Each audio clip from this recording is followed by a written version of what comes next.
Good morning and welcome to the June IFC meeting. Committee Secretary, would you please call the roll? Senator Goycochea. Here. Senator Harris. Here.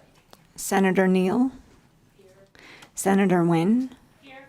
Senator Pazina for Senator Canizaro. Here. Senator Severs-Gansert. Here. Senator Titus. Here. Vice Chair Dondero Loop. Here. Assemblywoman Bacchus.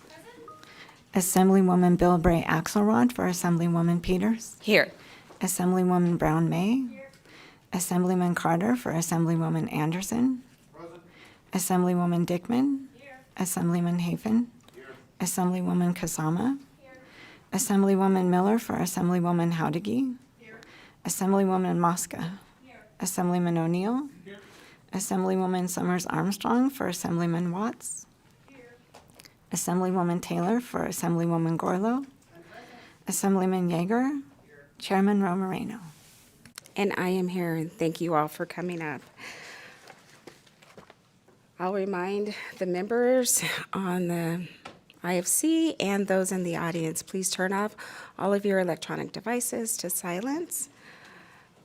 If there's someone watching, they'd like to call in for public comment, that number is 888-475-4499. The meeting ID for today is 883-2624-2452, and then please press pound. You will see the members using their computers. That's because they'll be following along electronically with a number of the documents that we have today. They are not ignoring you. We will be taking a lunch break, but only for a half hour, and that'll be real time, not legislative time. So we're going to break at 12:30. The goal is to be back by 1, but no later than 1:15. We'd like to be out before it gets dark today, so that's my goal. And with that, we'll move to the next item on our agenda, and that will be our first section of public comment. We will have another section of public comment at the end of today's meeting. If you'd like to call in for public comment, you can do that now. If you're here in the audience and you'd like to make public comment, I ask that you fill in all of the seats, and we will start. Thank you. Good morning.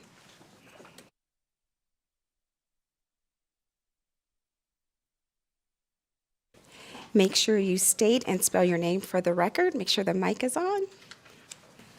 My name is Robin Reedy, R-E-E-D-Y. I'm the Executive Director of NAMI Nevada. I want to thank you on behalf of NAMI Nevada, the state chapter of the National Alliance on Mental Illness. We support, educate, and advocate for those living with a mental health condition and the families and friends that love them. There is so much that we could talk about on this agenda, but not in 2 minutes, especially since this is an IFC just before the end of the fiscal year. And I'll have to admit, it's been quite some time since I went through an entire agenda and its subparts. I feel empathy for all of you. I would like to draw your attention to Agenda Item O, number 105, transferring the Mobile Crisis Response Program to the Washoe County Human Service Agency. NAMI Nevada is concerned about a gap in services while the transfer happens and as the program gets settled in its new home. This program was remarkably effective before COVID, and it and the mental health of our youth and families are still fragile. NAMI is concerned that not all of the staff from the MCRT at the state will transfer to Washoe County, and as we are in a mental health provider shortage, those vacancies may remain for some time. Additionally, how will this affect the rural and frontier regions of the state? MCRT at the state supports this entire region. The purpose of a ward document in the meeting materials only requires services to be provided in Washoe County. Thank you for your attention to this matter. Thank you. If there's anyone else with public comment, go ahead and fill in all the chairs if you're here and would like to make public comment. Make sure you state your name for the record and spell your name. Thank you. Good morning. My name is Jennifer Pedigo, P-E-D-I-G-O. I am the Executive Director for the Nevada State Board of Veterinary Medical Examiners. Thank you for having us here to speak to you today. Myself and one of our board members would just like to testify in support of item H1, which is a funding section for SB 342, which is supposed to help fund Nevada residents in their veterinary program at Utah State, which is badly needed. And I'll let my our board member here, Stacy Hosking, speak a little bit more on that. Hi, my name is Stacy Hosking, Hosking. Good morning, Chair and members of the committee. My name is Stacy Hosking. I'm a veterinary cardiologist and a member of the State of Nevada Board of Veterinary Medicine. I am here to advocate for funding the stipend to cover the out-of-state portion of tuition for 70 Nevada residents pursuing a Doctor of Veterinary Medicine degree at Utah State University with the commitment to return to Nevada to practice. I was fortunate to receive similar funding via the Nevada WICHE program, which allowed me to attend Ohio State University for my DVM degree. Without this support, I could not have afforded the out-of-state tuition. This opportunity enabled me to achieve my goal of becoming a veterinarian and to return to Nevada to serve my community.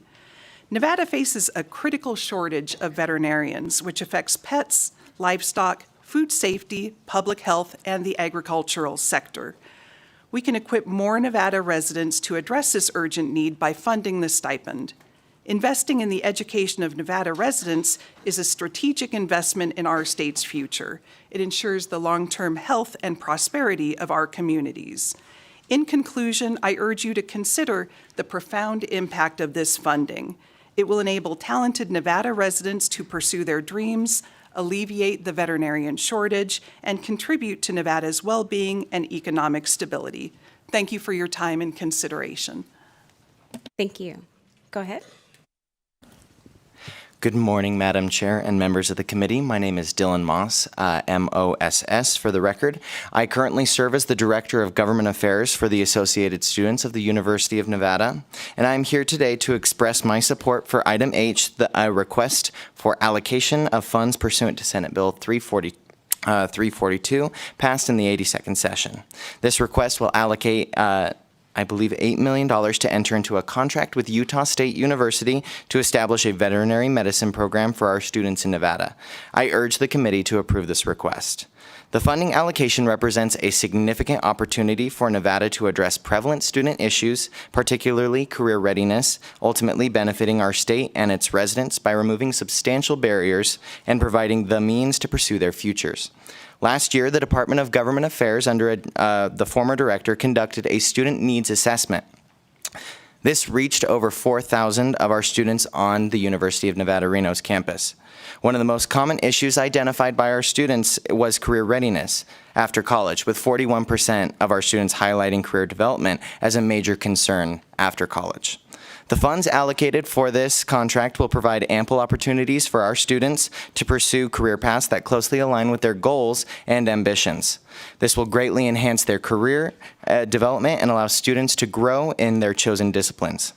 This represents a thoughtful and necessary investment in the future of Nevada and our veterinary education and services by improving student outcomes while pursuing a career in veterinary medicine and ensuring that all students have the opportunity to pursue higher education and contribute to their communities beyond our college campuses. Thank you for your consideration. Thank you. Go ahead. Good morning, Madam Chair and members of the committee. My name is Joelle Pickrell, Pickrell. I am the current representative for the College of Agriculture, Biotechnology, and Natural Resources within the Associated Students of the University of Nevada, Reno. I am here to voice my support for item H for the funding of SB 342 to provide appropriations for stipends for out-of-state tuition to help 70 veterinary students within the state of Nevada to help 70 veterinary students within the state of Nevada to pursue a degree in veterinary medicine with the partnership of Utah State University. This bill will help students serve in clinics around the states and help with the shortage of veterinarians in the state of Nevada. I believe funding this bill will help our communities within our state to help provide necessary veterinary care within the cities and rural areas. Thank you. Thank you. Is there anyone else here in Carson City that would like to make public comment? Not seeing any. BPS, do we have anyone joining us on the phone line that would like to make public comment? Yes, thank you, Chair. If you would like to participate in public comment today, please press *9 now to take your place in the queue.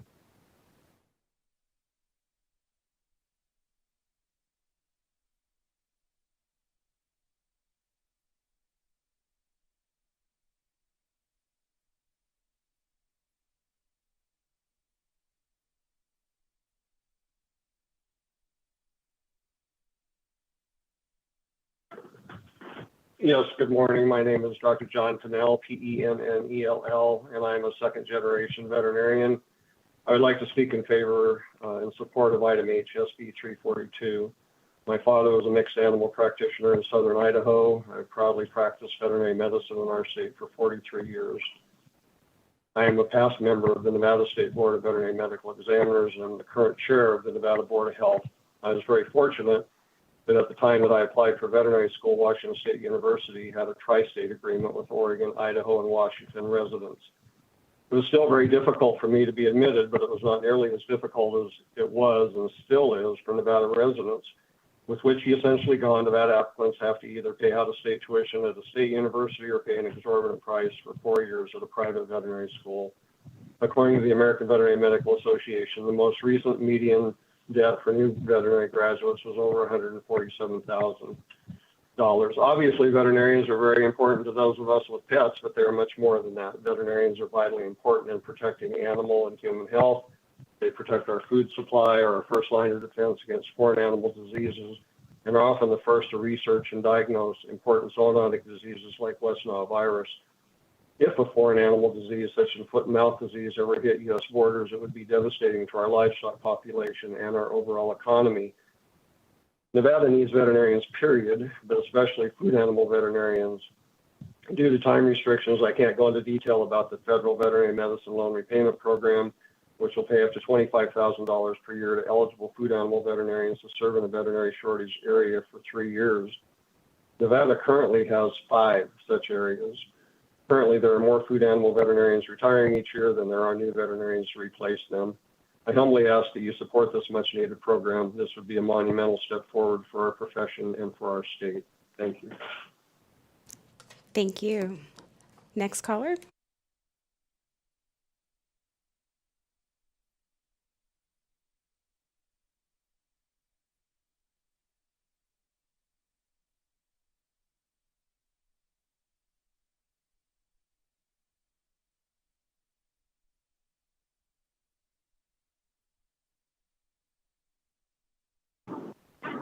Hi, my name is Betsy Allen, and I am a small business solo practitioner in Nevada. I practice law in the rural counties, and also I do a lot of post-conviction work. Back in March, we were told by the state that we would not be paid for at least 90 days. And while that apparently has been rectified and we are supposed to be paid in the next 7 to 10 days, I want this committee to know how hard it has been on someone like me who is a small business in the state, someone who sends 3 kids to UNR, so all of my money basically goes back into the state of Nevada, and there's no reason that this should have happened. And I'm asking this committee to figure out why it's happening from the governor's office. I'm also concerned that we are about to have Westlaw cut off, which is one of the things that we are provided as being indigent defense counsel. And thank you. There's a second attorney on this call as well. Karen Connolly. Hello?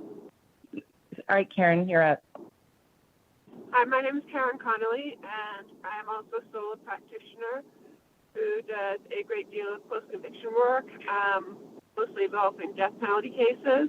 My cases involve experts, some of them the foremost experts from around the country, investigators, who unfortunately have had to wait to be paid. It's been very difficult to manage those cases, not knowing when my experts would be paid in addition to myself. I appreciate the fact that we've recently been notified that we will be paying bad. We'll be getting paid soon, and I agree with all the comments of my colleague, Betsy Allen, and thank you for your consideration.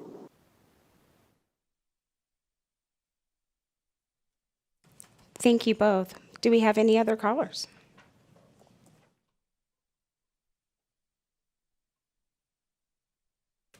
Good morning. My name is Angie Wilson, ANGIEWILSON.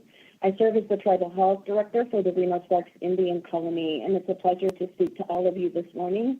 I'd like to say, Wakli Sisamak, Iligakagechi, Tusmadikja. Thank you so much for having me here. I'm actually calling in to provide public comment in regards to the agenda item 090 in support of the Department of the Nevada Division of Public and Behavioral Health and their efforts to increase communication between our tribal nations and the division, asking for a new health program specialist, cultural navigator, and tribal liaison. I think that's such an important move, and I want to applaud the division for strengthening their ability to work with the 28 tribal nations in Nevada. They've worked really close with us thus far, and I know that this position is looking to serve as the tribal liaison on a permanent basis, and will also work with the Office of Minority Health and Equity to reduce health disparities here in Nevada, which is a primary concern for all of the tribal health directors here with our Nevada tribal nation. So we would certainly love to be able to support this effort. I want to applaud the division, the Department of Health and Human Services, and certainly the Joint Interim Committee on Finance for this particular effort. Thank you so much for allowing me to speak. Thank you for joining us. Do we have anyone else for public comment on our phone lines?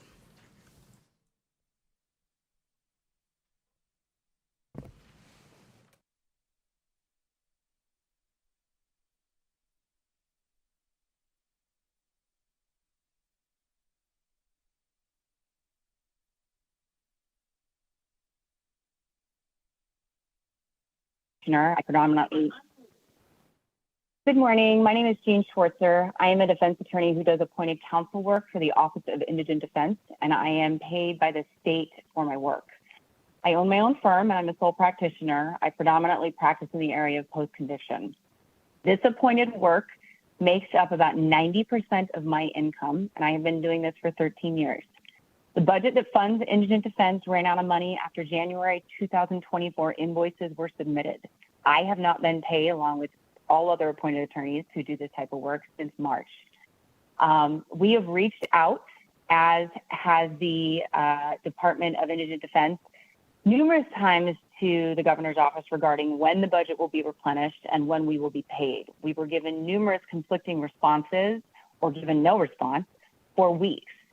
While I do appreciate that as of yesterday, we were told we would be receiving payment in 10 days, these delays occur frequently, at least once a year, and they happen without warning. These delays wreak havoc on my small business. I cannot pay business expenses or employees, the experts and investigators that are needed to do this type of work. I have to stop working on cases and switch my time over to cases that are where I am getting paid. And that negatively impacts my clients and causes a backlog in the district court system of these cases. On a personal level, I have 2 children, one with special needs. He requires a lot of services that I pay for out of pocket. I also have my own health issues, which require a lot of out-of-pocket expenses as well. And it is very difficult on me professionally and personally to deal with these unexpected and frankly inexcusable delays in payments. So I'm asking this committee to find out from the governor's office why this is happening, and ask the governor's office to please implement some policies and procedures, or at the very least address these budget shortages in a timely fashion so that we are not impacted in such a negative way. Thank you. Thank you. Do we have any other callers on our phone line?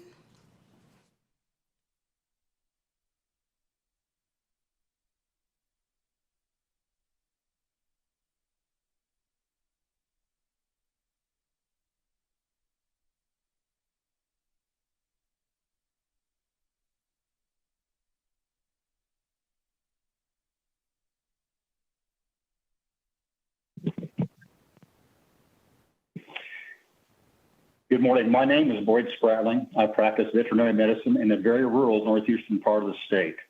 The region has always been rich in natural resources that benefit both wildlife and domestic livestock. In my career, dramatic technological advances have occurred that have changed how our food is produced and improved the health of food animals. These practices have matured, allowing more efficient production, but as important, promoted animal well-being.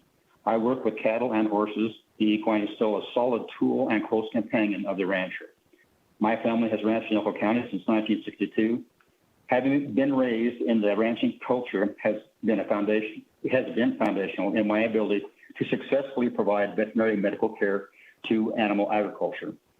More veterinarians are needed who are willing to sidestep the lure of companion animal practice and provide care and advice to our ranching community. There's a greater need now more than ever because of the increasing number of services we can provide.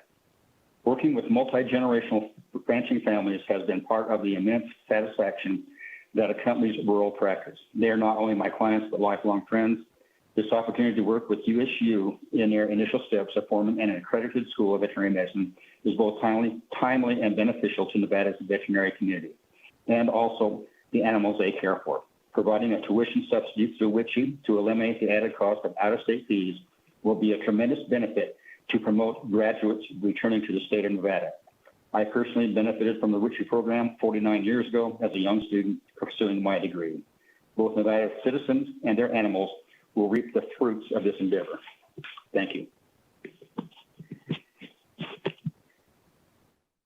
Thank you. Do we have any other callers? If you have recently joined us and would like to participate in public comment, please press star 9 now to take your place in the queue.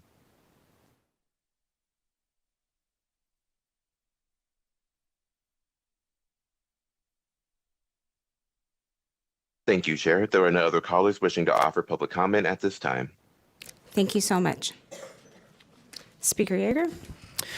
Thank you, Madam Chair, for the latitude, and I'm aware that we just heard public comment and not interested in getting into a conversation on something that wasn't agendized, but I am disturbed by the public comment relating to the appointed attorneys who apparently have been waiting months to get paid by the state, a lot of whom are small business owners. And it sounds like maybe that issue has been resolved, but Chair, if you would allow, I wanted to make a suggestion that perhaps on the next IFC agenda, we could have that agendized as an informational item just to make sure that whatever's going on there gets worked out and that folks are getting paid. So that was my statement, Madam Chair, and I appreciate the latitude. Thank you, and thank you for those that called in public comment. In hearing the concern, I will ask staff to send a letter to the Public Defender's Office and ask them to present at our next IFC meeting. And seeing no other public comment, we will move on to the next item on our agenda, and that is the approval of our October 11th meeting minutes. Members, you should have had those minutes emailed to you for review. Are there any questions on the minutes? Seeing none, I'll entertain a motion. So moved. Second. I have a motion for approval from Senator Dondero Loop, a second from Assemblywoman Bacchus. Any discussion on the motion? All in favor, please say aye. Aye. Any opposed? The motion carries. And now with that, I will ask Ms. Kaufman to go through list L, N, O, and S. Thank you, Madam Chair. I will begin with list L, which is requests for transfers of amounts between fiscal years between budget accounts or within departments pursuant to sections 36, 50, 52, 54, and 56. of Senate Bill 511 of the 82nd Legislative Session. There are no items on this particular list that are recommended to be pulled. Moving on to List N, the approval of work program revisions for the expenditure of American Rescue Plan Act Coronavirus State Fiscal Recovery Funds in accordance with NRS 353-220. There are no recommended items to be pulled on pages 1, 2, 3, 4, 5, 6, and 7. On page 8, there's a recommendation to pull item 43, the Office of Governor COVID-19 Relief Program. And 43 will be heard in conjunction with item number 44 on page 9, which is for the Department of Health and Human Services, Child and Family Services, Southern Nevada Child and Adolescent Services. Also on page 9, items 45, the Office of Governor COVID Relief Programs, and 46, Department of Health and Human Services, Welfare and Supportive Services Administration, will be heard together. There are no items recommended on page 10 or 11. On page 12, item 62, the Office of the Governor COVID-19 Relief Program is recommended to be pulled. And number 63, Office of Governor COVID-19 Relief Program is also recommended to be pulled. On page 13, item 64, Office of the Governor COVID-19 Relief Program is recommended to be pulled. Number 65, Office of the Governor COVID-19 Relief Program is recommended. Item 66, Office of the Governor COVID-19 Relief Program is also recommended to be pulled. On page 14, item 72, Office of the Governor COVID-19 Relief Program, and item number 73, the State Department of Agriculture Commodity Foods Distribution Program are recommended to be heard together. On page 15, item number 76, the Office of the Governor COVID-19 Relief Program is recommended to be pulled, and item 77, the Office of Governor COVID-19 Relief Program is also recommended. On page 16, there are no items to be recommended to be pulled. And on page 17, item 87, Office of the Governor COVID-19 Relief Program is recommended. I would note that item 88 was withdrawn after the agenda was posted, so that will not be considered. And number 89, the Office of the Governor COVID-19 Relief Program is recommended to be pulled. There are no items on page 18. Moving on to List O, approval of gifts, grants, work program revisions, and position changes not involving the expenditure of American Rescue Plan Act Coronavirus State Fiscal Recovery Funds in accordance with Chapter 353 of NRS. There are no items recommended to be pulled for pages 1, 2, 3, 4, 5. On page 6, item 32, the Nevada System of Higher Education, University of Nevada, Reno School of Medicine, is recommended to be pulled in conjunction. It will be heard with item K1. There are no items recommended to be pulled in page 7, or 8, or 9, or 10, or 11. On page 12, item 68, the Department of Health and Human Services, Division of Healthcare Finance and Policy, Healthcare Financing and Policy Administration is recommended to be pulled and to be heard with item 69, the Department of Health and Human Services, Division of Healthcare Finance and Policy, the Healthcare Financing and Policy Administration, as well as it will be also heard with items 72 71 and 72 on page 13, which is for the Department of Health and Human Services, Division of Healthcare Financing and Policy, improve healthcare quality access, as well as item 72 of the Department of Health and Human Services, Division of Healthcare Finance, improved healthcare quality access, care and access.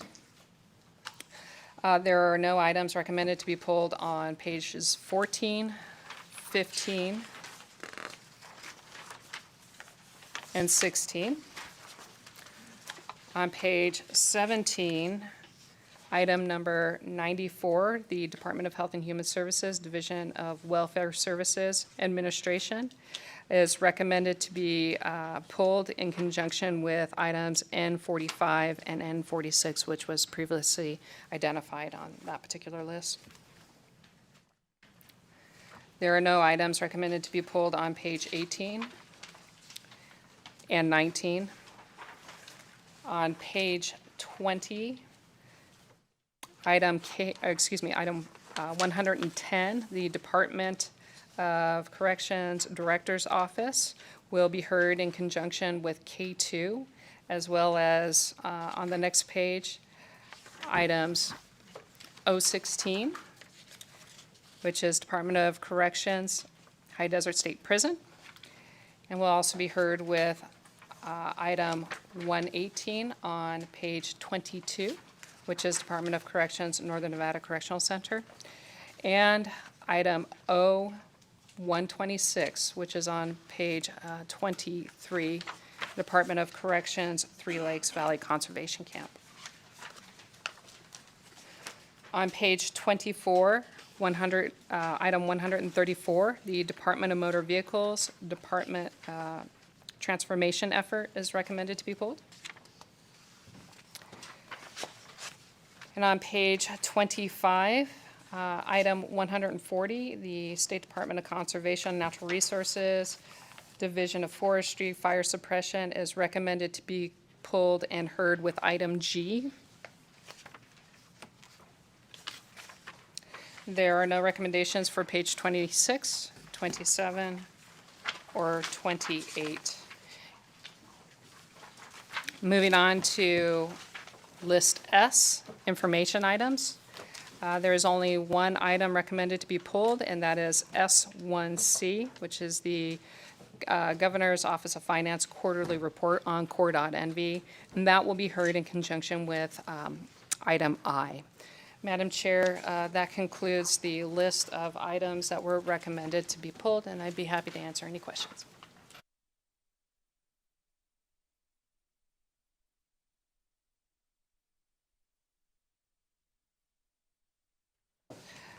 Sorry, Madam Chair, that I did not identify item 105 for list O, and that was also recommended to be pulled. Thank you, Ms. Kaufman. Members, are there any other items you would like to have pulled today?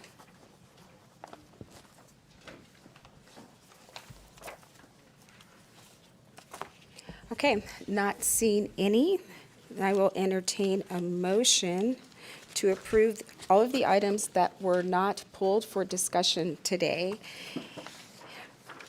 There are a list of them, but we will be pulling in list N, items number 43, 44, 45, 46, 62, 63, 64, 65, 66, 72, 73, 77, 76, 77, 87, item 88 was withdrawn. On list O, we will be pulling, and 89 on list N. On list O, we will be pulling item number 32, 68, 69, 71, 72, 94, 105, 110, 116, 118, 126, 134, and 140. And then on list S for informational, we will be pulling item 1C. All other items, I'll accept a motion to approve. So moved as stated.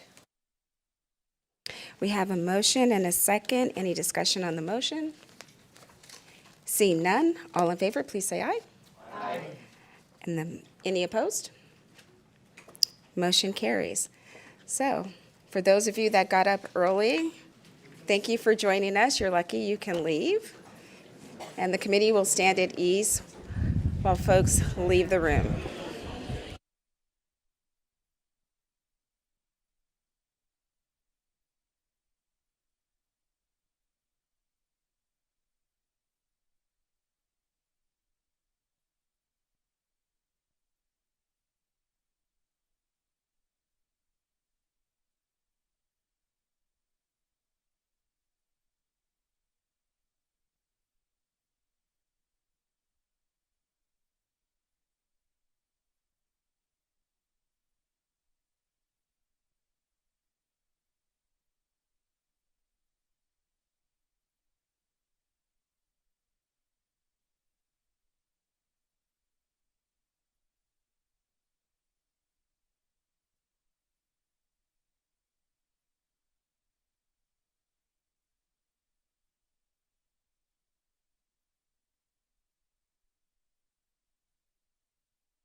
Well, we know how to clear a room. We will bring the meeting back to order, and we'll move on to the next item on our agenda.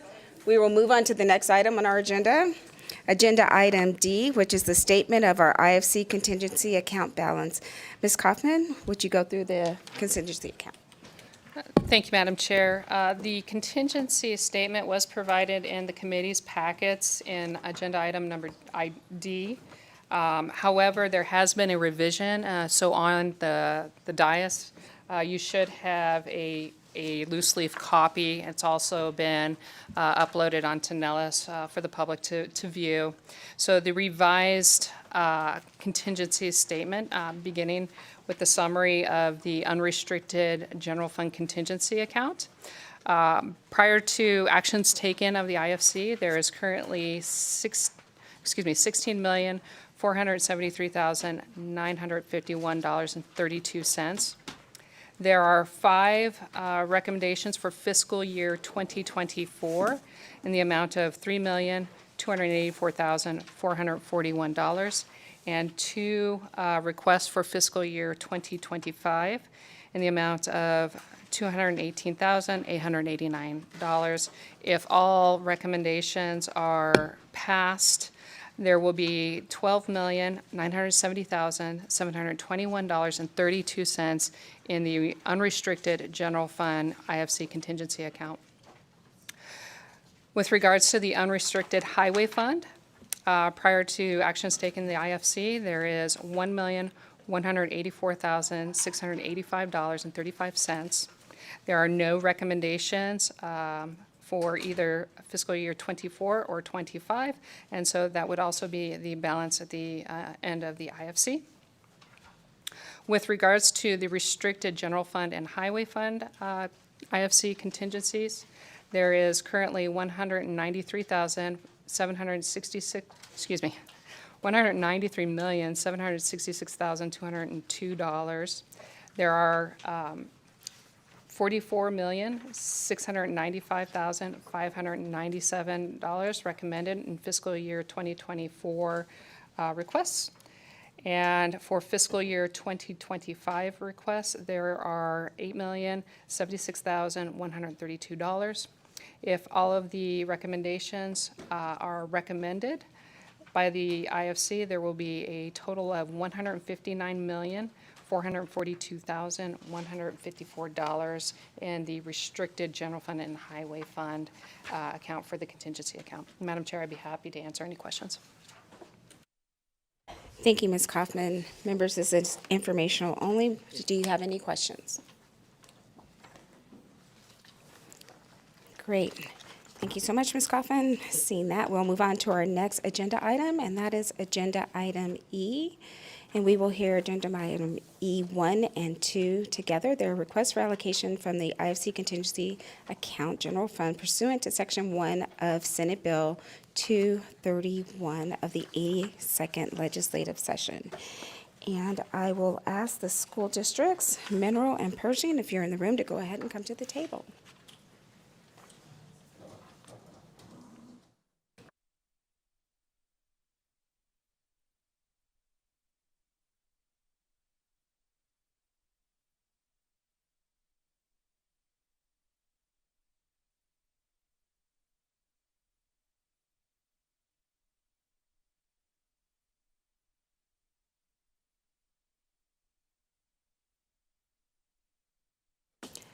Good morning. Which school's going to go first? Go ahead. Madam Chair, Stephanie Huey, Superintendent, Mineral County School District, KEUHEY. Here with Teresa Vinson, CFO for Mineral County School District. In the information provided to this committee for our SB 231 plan, Mineral County was able to provide a flat rate increase for our teachers of $3,837.88 for both the 23-24 school year and the 24-25 school year. For our classified staff, we were able to negotiate a 7% increase for the 23-24 school year and a 6.5% increase for the 24-25 school year. In regard to the SB 231 allocation, we were able to negotiate with both certified and classified to come to a flat rate of $3,965 per eligible employee. This is PERS eligible income that will be paid through their regular paychecks. Also included in the information for you, we had letters from our certified and classified union presidents in support of this method.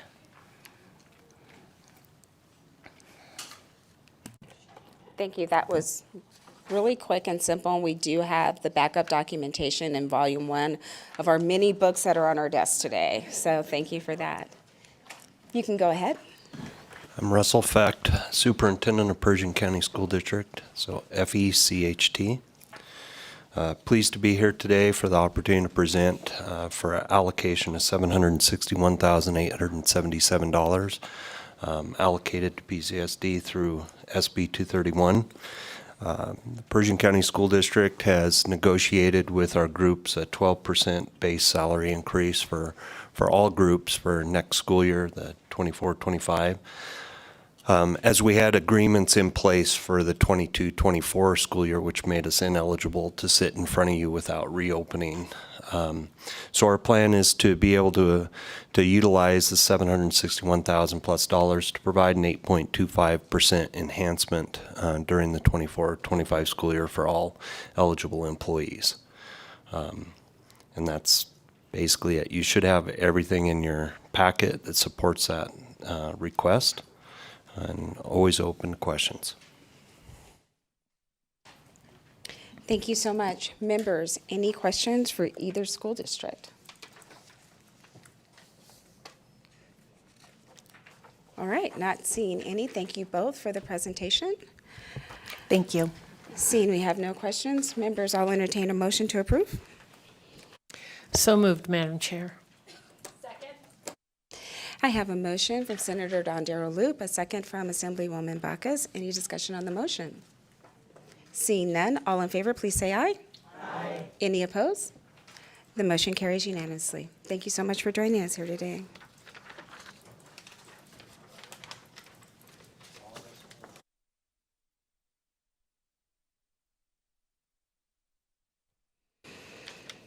And that completes item E. We'll move on to item F on our agenda, and we will go to F2. F1, I'm sorry. The Department of Business and Industry, F1.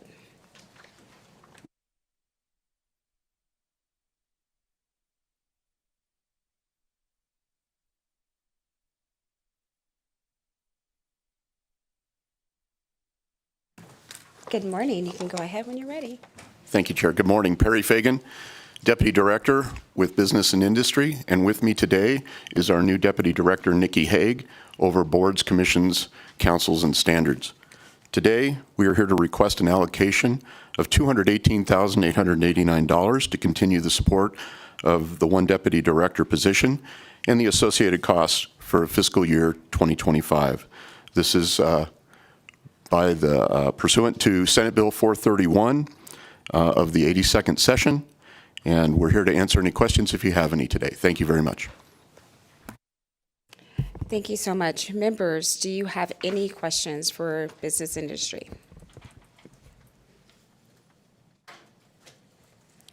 All right, not seeing any. I'll entertain a motion. So moved. Second. I have a first and a second on the motion. Any discussion on this motion? Not seeing any. All in favor, please say aye. Aye. Any opposed? Motion carries unanimously. Thank you so much. Thank you. Thank you. And with that, we'll move on to F2, the Department of Corrections.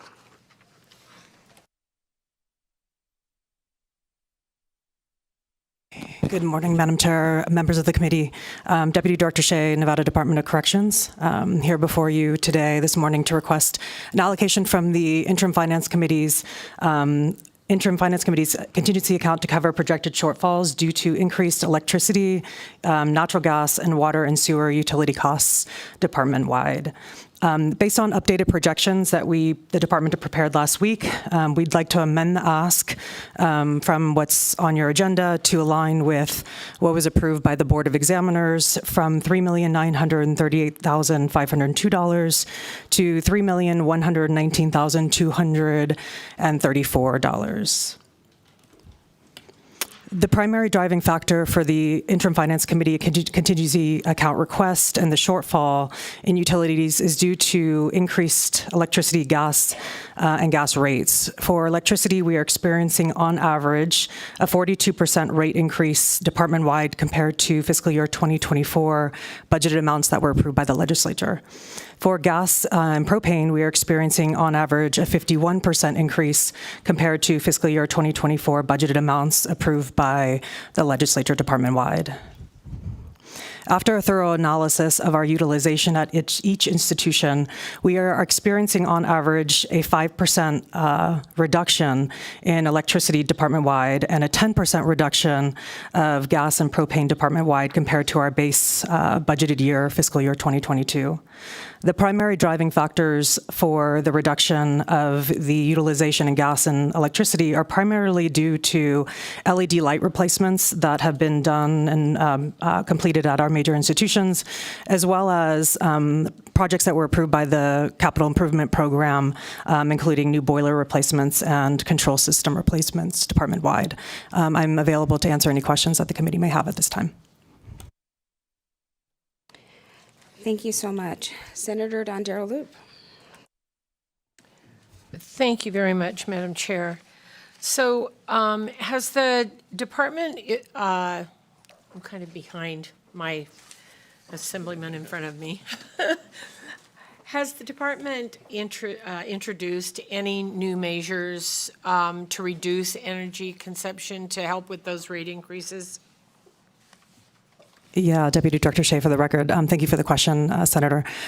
So as we shared, as the capital improvement projects are completed department-wide, that's going to help with boiler replacements, HVAC replacements to bring the equipment up to standards and reduction of energy. So we're hopeful that we're going to see some of those reductions as we work with State Public Works to finalize all the projects that we have with the capital improvement projects. Additionally, the LED lighting, we're working on some of that continually. However, I think from my perspective, after reviewing the analysis, one of the driving factors that's most interesting is the changes across all of our rates department-wide. There's a very kind of inconsistency around peak usage and all these different aspects at each of the institutions. And so one of the things my team is going to do is work with our partners at MV Energy and some of the other partners to kind of try to understand how we can better understand which rates are highest and how we can operationally utilize lower rates department-wide. Thank you. Thank you. And what efforts have been made by the agency to ensure that those reimbursements from outside entities are received in a timely manner? Oh, I'm ahead. Sorry.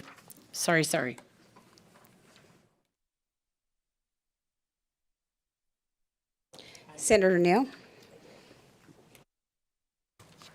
Thank you, Madam Chair. So I had a question. So you had just mentioned that some departments' peak is different, but if you look at Casa Grande, the transitional housing, so you have a usage change for electricity of a negative 11.3%, and then for gas, it's negative 37.2%.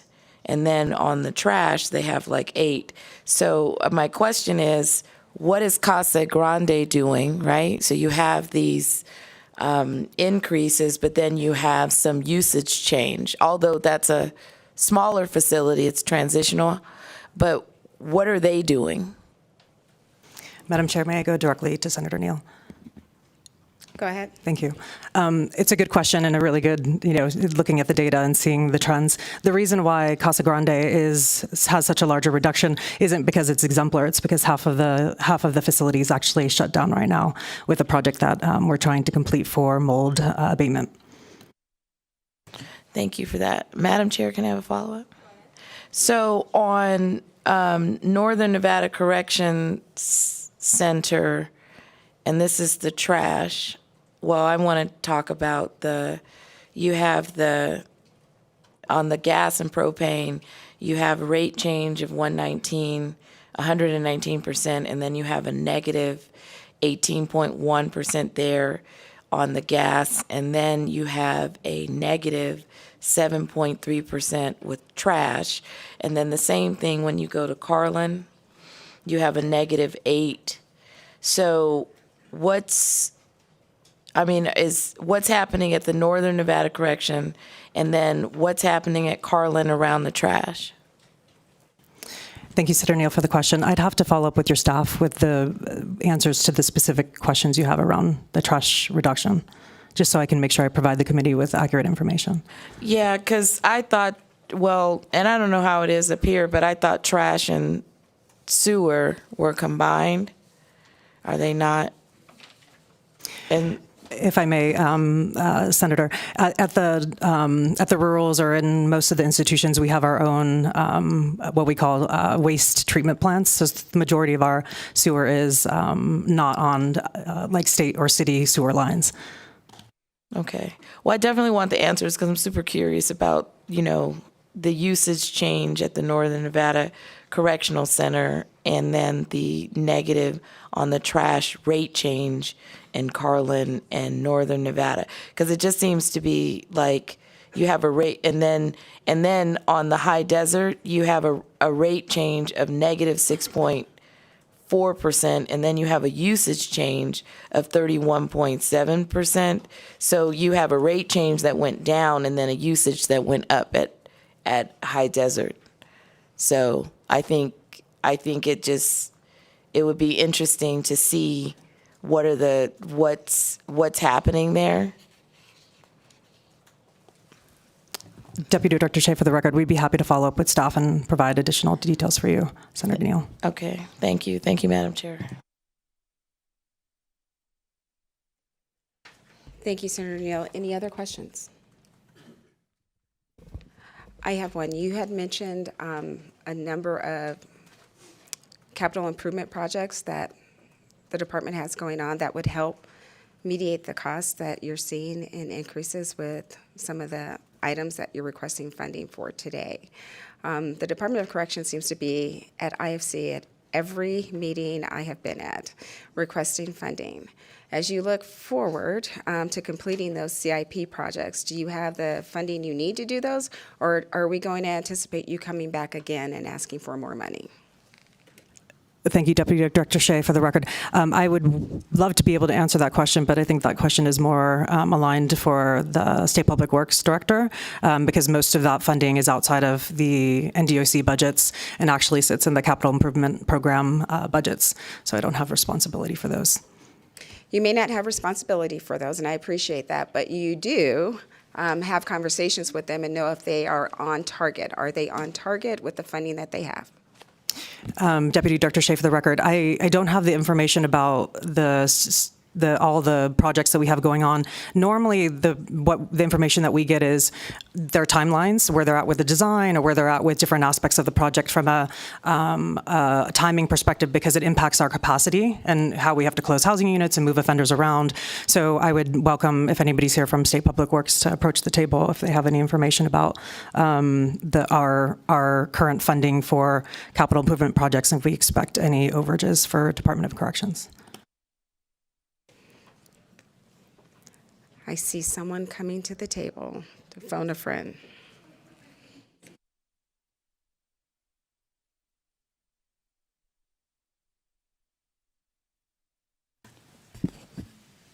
Good morning, Jack Robb for the record. I wish I was the friend that she was asking for because I don't have current information on those projects, and I was hoping Brian Walker was still in the room. I lost him, so I will have to get back with everybody on where we're at on Department of Corrections CIP projects. Thank you so much. So if you could have that information sent over, I'd really like to see it. Noted, we'll get it right over. Thank you. Members, any other questions? All right, not seeing any. Thank you both so much.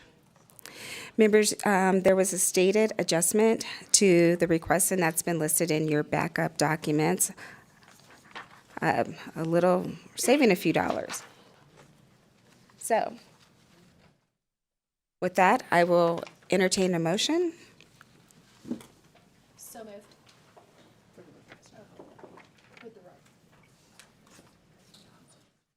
Yeah, second. Second. Thank you. I have a motion from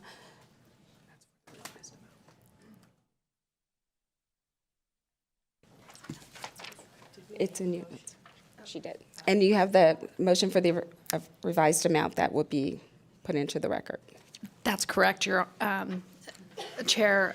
The revised amount is $3,119,234. Thank you. And second? Second. Thank you. We have a motion and a second. Any discussion on the motion? See none. All in favor of the motion, please say aye. Aye. Any opposed? The motion carries.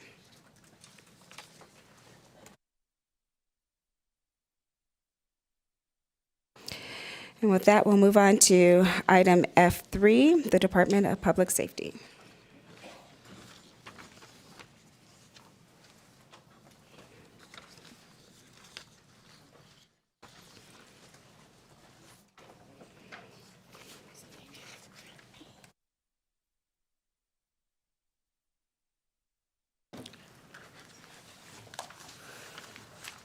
Good morning, Madam Chair and committee members. For the record, I'm Colonel Patrick Conmay, C-O-N-M-A-Y, Chief of the Nevada Highway Patrol.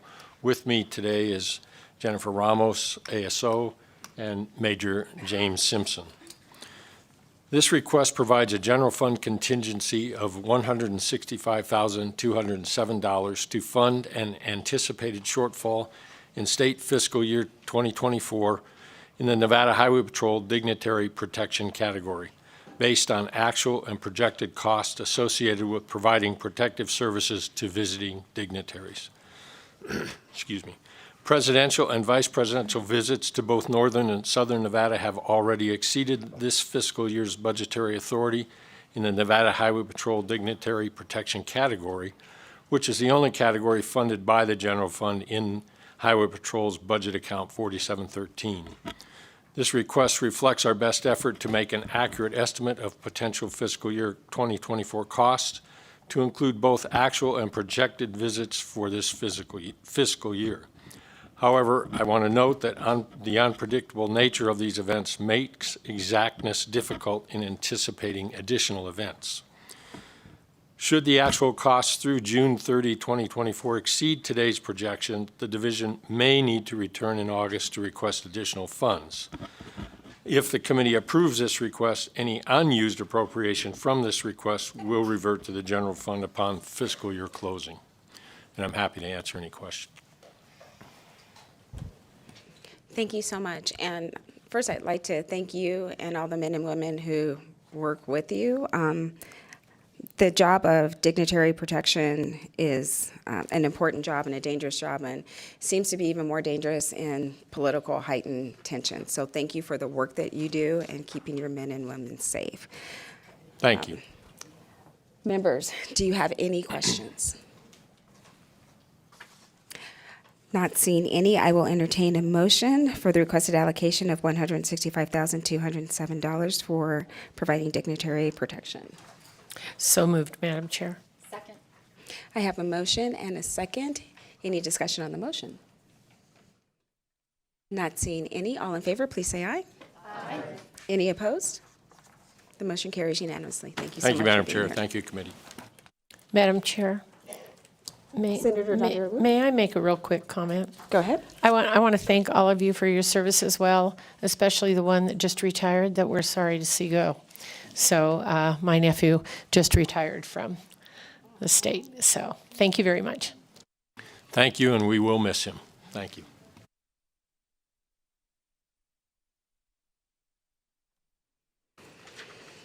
With that, we'll move on to item G, a request for a revision of previous allocations from the IFC contingency account. We'll hear items G and O140 will be heard together.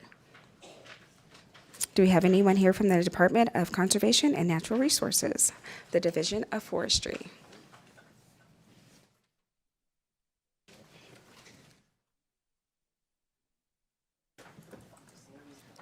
Good morning.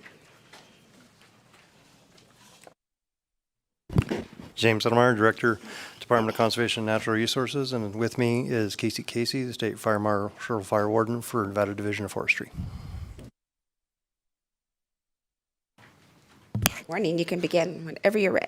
Good morning, Madam Chair, members of the committee. Again, for the record, Casey Casey, State Forester Fire Warden, here before you today to request a revision to the previous allocation of $6.4, I think roughly $1 million to pay fire bills.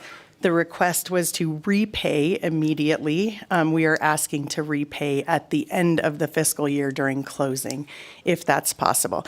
The reason for the request, and maybe I didn't make it clear, so I apologize for that, but we actually, as of right now, still have $4 million in outstanding bills. So the $6 million already went out. We have $4 million in outstanding bills still sitting unpaid for fires that have happened. And we obviously have fires happening every day. We had 2 yesterday here in Reno, 2 in Elko, same day. So that's not even to mention all the fires that could happen between now and the end of July. So we are just hoping to go ahead and repay that at the end of the year, should there be any money left in our account. In addition, we are billing back. So we also have about $6 million in bills out for payment today. Primarily, those bills are Forest Service bills or federal agency bills through our federal agreement. And as I have stated many times, the Forest Service has one individual who does fire billing for the state of Nevada, and she's out on fires right now. So they have basically told us our ability to get repaid is probably non-existent until sometime in October, when they will review our bills. They do try to pay timely. However, it's a complicated system on their end. So with that, I'd be happy to take any questions. Thank you. I think we have 1 or 2 questions for you. Senator Dunderloop. Thank you very much. More family history. So, as the sister of the forestry firefighter, so I think you sort of answered this, but could you sort of give us a little more information on how you're ensuring those reimbursements from outside entities are received in a timely manner, and particularly the billings that are associated with that $6.4 million, that was funded April 11th of 2024 IFC? Thank you, Senator Dunderloop. James Settlemeyer, Director of Department of Conservation and Natural Resources. I'll take the first stab at that. I have reached out to the congressional delegation. As we know, a lot of these bills, the vast overwhelming majority of them, are owed by the federal government. The revision that we're looking for will help us not have to come back to ISC contingency account, because we can use some of those funds as they come in to pay those bills. As an example, BLM, I believe, owes us $1.4 million. Of course, sadly, we have to turn around and send the BLM $1 million of the $1.4 million since they're owed $1 million. So a great system we have of having to exchange things. But I'm also requesting the congressional delegation that maybe they think about hiring another individual to actually process bill payments during fire season, than waiting until the end of fire season to then start paying bills, because we find it very problematic, especially for our smaller fire protection areas, for our local resources that kind of need to make payments to make sure that their men and women are paid. But that is one of the solutions. On top of that, the system that was implemented to speed up the billing process, we're finally getting all the kinks worked out of it for the state of Nevada, and that is also speeding up the process. But again, I think it's one of the major aspects. Before we can pay the bills, we need the resources, and that comes from the federal government paying the bills that are owed to it. I'm pleased that it is much faster. I remember sitting in a similar position where you're at, back in another defunct era when something went wrong, and the federal government took 10 years to pay the state of Nevada the resources that was necessary to pay the small vendors that were out there. And that's terrible that that happened. We're doing better. I think the average, I'll let Casey talk of that. We do have some out about 3 years, but I think the average is much lower than that. I almost want to say it's only about 6 to 8 months, but I'll let her comment on that. Thank you again. For the record, Casey. We do have in all of our agreements as well timelines for billings and payments. Just to be fair to the federal government, we are just as slow. Obviously, I'm holding $4 million in bills.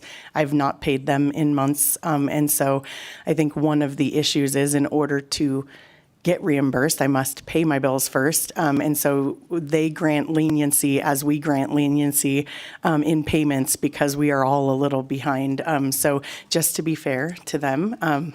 I don't want to put a stain on their things, but we do try to follow all of the agreements, timelines, making sure that we're billing within 180 days of the close of the fire for all bills, and then making sure that we're following up. We have a process written down for our incident billing unit to ensure that they're following up if we've sent a bill within 30 days.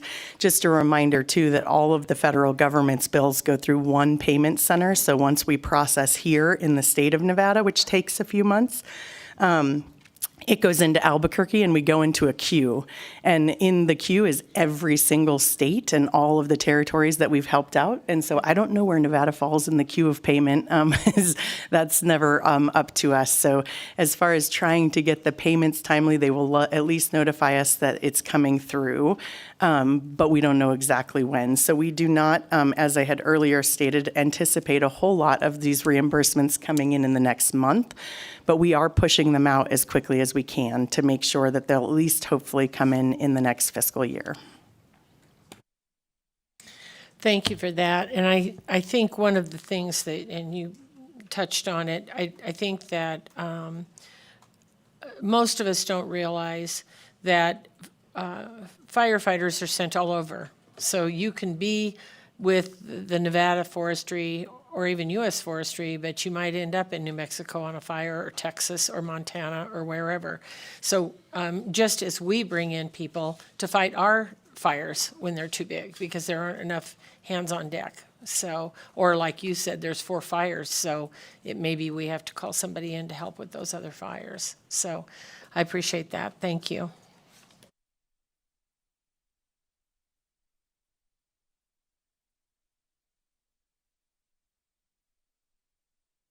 Assemblywoman Gasama. Thank you, Chair. So on the federal government side, they only have one person processing the payments. Is that correct? Thanks for the question. Again, for the record, Casey. They have one for the state of Nevada. So that's a processor for Nevada-specific bills. Then it goes into their Albuquerque system.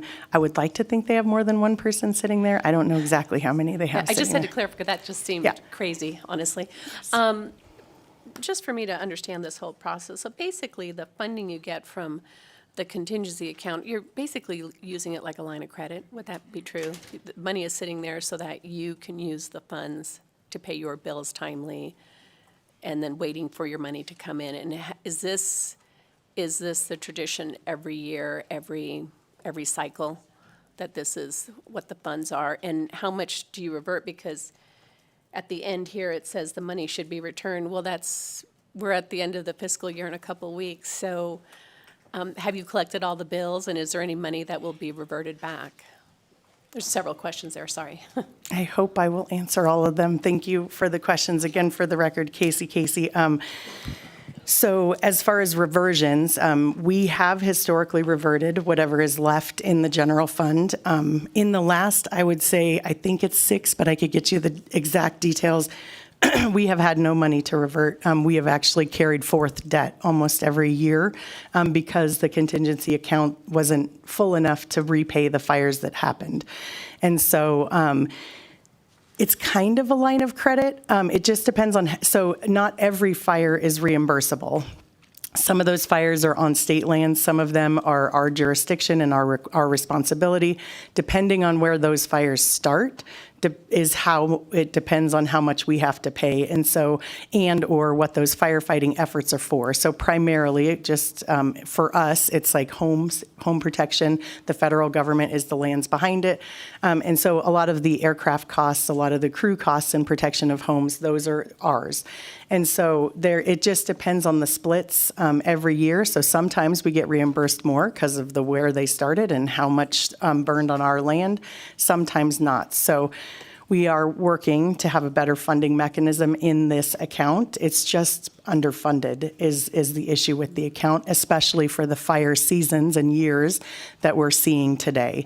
We've just got more fire in these ecosystems, more homes in the way of these fires, and more things that we need to protect. So it's almost mute where we're asking for immediate reimbursement when you're not going to have money left over at the end of the fiscal year to revert anyway. Is that true? Thank you for the question, Casey. Again, for the record, yes, that's true. I don't think, I have $4 million in debt right now. So if perchance this $6 million came in, I would take that immediately, and if I'm able to get this changed today. If not, I will give you back the money, and then I will come back again for a supplemental at the beginning of next year. If I am unable to get this changed, I would take that money and I would go pay those bills. And unfortunately, I think I've said this before, we have a priority of payment. The first people we're paying is contractors, local government, other state vendors, then the federal government. So we're pushing federal bills back further because people like local government fire districts, like the small companies that are required to come help us feed firefighters and or whatever they're doing for us, they can't carry this debt very much further. And I'm sure you all have heard from the local fire districts. They're in a pickle right now. We owe them quite a bit of money, and they're having a hard time without having those funds in their own accounts. Thank you. Senator Govichev. Thank you, Madam Chair. And I think we all need to be cognizant of the fact we're coming out of the smallest fire season in the last 50 years last year, and we've only got $4 million. The chances going forward this season, there's a fuel load out there, especially on this western side, and it's going to be problematic. And so, yeah, I think we only burned, 3,000 acres last year, some minute amount. It's going to get worse going forward, and we still owe money. So there's no passing this. I think it makes sense to, and it's unfortunate we're on a fiscal year, July 1st, but the feds are on October 1st. So, that makes it problematic. You're all using the same checkbook, and there isn't enough to go around. So, thank you.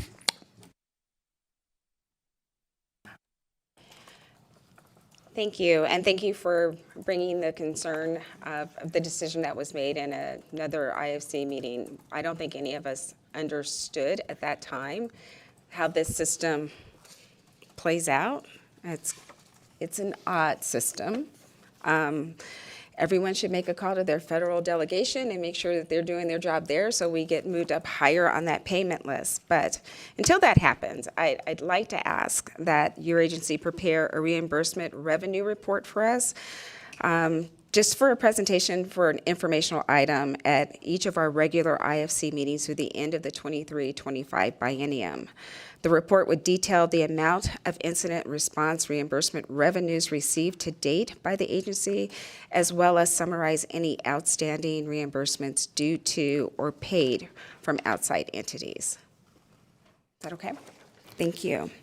Members, any other questions or discussions?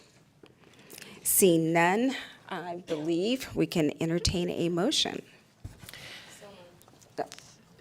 I need the motion. Thank you. Thank you, Madam Chair. And I'll see if I can phrase this and if this works for you. I would move to not approve agenda item O.140 and approve but modify agenda item G to remove the language requiring the full repayment of the allocation from the resolution so standard requirements for reversion of funds would occur. This would allow the agency to continue the previous practice of using reimbursement revenue to fund incident response costs and revert any remaining funding to the IFC contingency account at the end of fiscal year 2024. Thank you so much. We have the motion and the second. Any discussion on the motion?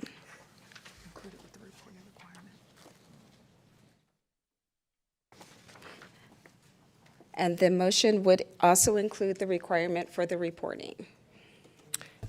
And also to include reporting. Thank you very much. Thank you. Any discussion on the motion? All right, not seeing any. All in favor, please say aye. Aye. Any opposed? The motion carries unanimously. Thank you so much. Thank you.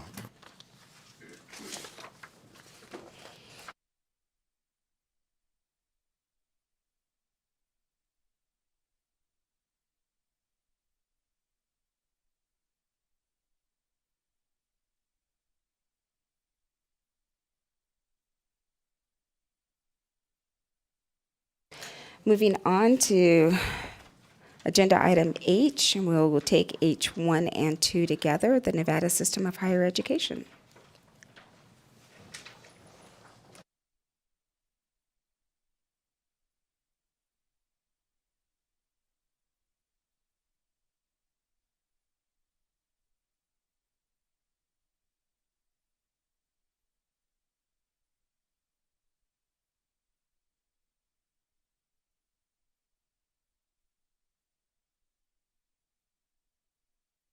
Good morning. You can start whenever you're ready. Remember to state and spell your name for the record. And I know that it's repetitive, but each time you speak, you'll have to state your name. Hello, my name is Patty Porter. That's P-A-T-T-Y, last name spelled Porter, P-O-R-T-E-R. I am the director of the Nevada Office of WICHE. So thank you, Chair, Vice Chair, and members. I would like to introduce myself, again, like I said, as I'm the director of WICHE, and I would like to spell out WICHE because sometimes people don't know what it stands for, Western Interstate Commission for Higher Education. So sitting here with me is legal counsel Carrie Parker, Dr. Dirk Vanderwall, he's the Dean of College of Veterinary Medicine at Utah State University, and Professor Mike Tiklis from University of Nevada, Reno. So I would like, and also actually, I'd be remiss not to mention my executive commissioner, Nevada WICHE Commissioner Fred Locken, who's up in the crowd. So Fred, maybe you can wave. He's here as well, so thank you. I would like to acknowledge and thank Senator Pete Gokachia, who presented SB 342 in the 2023 legislative session. The bill, which had several sponsors, passed with overwhelming bipartisan support and was approved by the governor. Senate Bill 342 provides funding to address the shortage of veterinarians in the state of Nevada.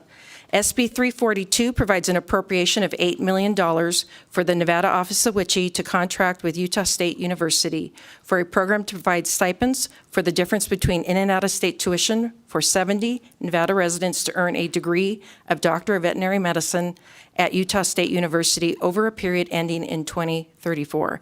There is also an appropriation of $76,132 for salary benefits and operating costs for a program officer one position to support the program for 1 year. Nevada Office of WICHE, as required by SB 342, negotiated a contract with Utah State University and presents this fully executed contract to you for allocation of funds appropriated by SB 342. The contract sets various benchmarks to address contingencies that may occur in relation to the accreditation process for Utah State University College of Veterinary Medicine and the threshold of 70 Nevada residents to earn the Doctor of Veterinary Medicine degree by 2034. Upon approval by this committee, the Nevada Office of WICHE will act as a pass-through for the $8 million to be provided to Utah State University. We are ready for any questions you may have. Thank you. Thank you so much. I think we only have one question, and that would be from Assemblywoman Summers Armstrong. Thank you, Madam Chair, and thank you all for being here. And go Utah State Aggies. My middle son graduated from there, and he also got support from the WICHE, but not for veterinary, just regular education. So I'm a fan. How many years does a vet have to practice in Nevada after they receive this stipend? Thank you, Assemblywoman. So for the Nevada Office of WICHE and for all our programs, because we also have a program called PSEP, our Professional Student Exchange Program, and our HPEP program, and this program will be under our HPEP program. All students have to sign a contract, a stipend agreement, and a promissory note. The promissory note is for in case they don't fulfill their service payback. So for every year we give a student funding, a stipend grant, the participant is required per statute to work 1 year full-time in the state of Nevada. The promissory note is there just in case they don't fulfill their payback, because what will happen is the stipend grant converts to a loan with penalties and interest. So in this case, this would be a 4-year stipend grant for vet school, and they would owe us 4 years in the state of Nevada upon graduation. And upon graduation, getting their practice license 4 years. Thank you. Thank you for the question. Members, any other questions? Go ahead. Thank you, Madam Chair. Not a question, just a quick comment. I think this is a godsend. We have such a shortage of veterinarians. My puppy needs extractions, and I was told that my longtime vets, dentals, are booking out to October. So we need more vets. Thank you.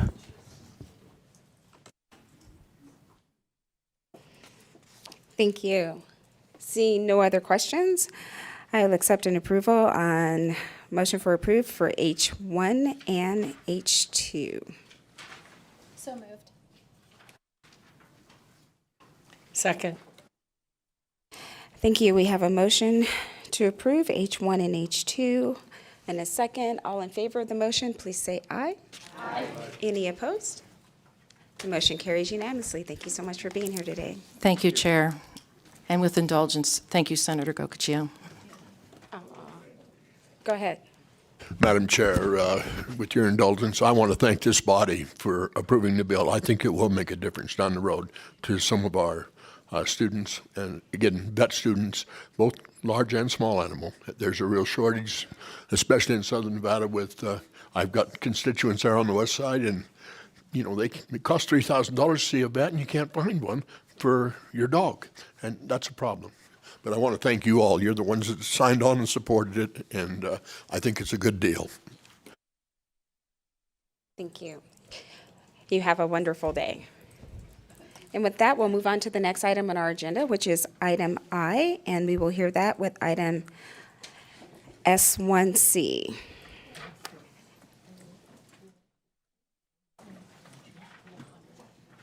Good morning. Welcome to IFC.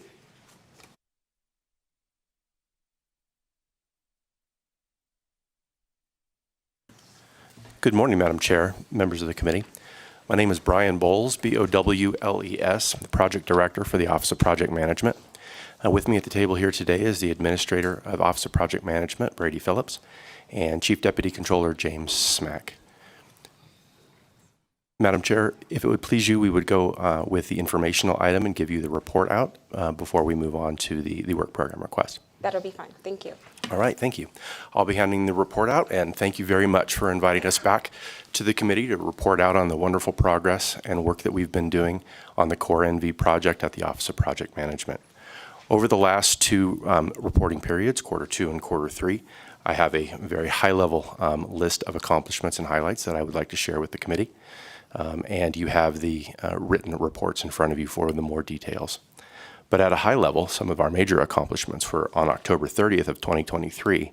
The OPM completed the final steps in data extraction of the state's human resources data from the canceled Smart 21 SAP product, thus bringing all work associated with the Smart 21 project to a close and termination.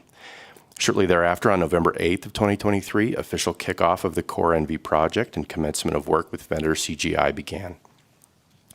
The Envision phase began in December with discovery workshops, where subject matter experts from key agencies across state service are brought together with OPM and CGI project staff to assist in building the configuration requirements for Advantage 4. The planning work of this project, due to the aggressive timeline for implementation, was run in parallel with these discovery workshops to facilitate the condensed overall timeframe to meet our stated goals, and those planning deliverables such as scope, training, risk plans, project schedule, and detailed schedule were all completed and delivered on time. OPM and State Controller's Office successfully launched the Open Checkbook, a project to provide a replacement for the state's open.nv.gov transparent government website, which provided an early glimpse into the modern system functionality that an ERP can deliver. OPM replaced the senior project management role with a service contract for a drop-in project management office from industry leader Barry Dunn. OPM was also successful in completing the contract for an independent verification and validation, or IV&V service. The firm Plant Moran was selected to fulfill this contract and are now currently engaged with project staff. The teams concluded their Envision stage in February and March, respectively, for the finance and human resources work streams, and initiated the build phase, which began with the first program increment planning session. The build phase began, and those build phases, we are working in an agile project methodology, and as of today, we are halfway through the finance build and onto our program increment 3. Our technical team focused mostly on pre-build activities, including work on conversions and interfaces. Our separate training team began work executing on the training strategy with training content and building out comprehensive approaches for training both a cadre of state train the trainer individuals and also the entire full spectrum end user training that all of our state staff will need to undergo to understand how to use our new system. Our organizational change management team continues to implement their planned activities by hosting outreach events, conducting change impact assessments, and releasing statewide communications as necessary to get the good word out about the work that we're doing. Lastly, we are proud to report that as of today, the Core NV project is on schedule to meet its projected go-live dates and is on budget. And we stand here for any questions that you may have.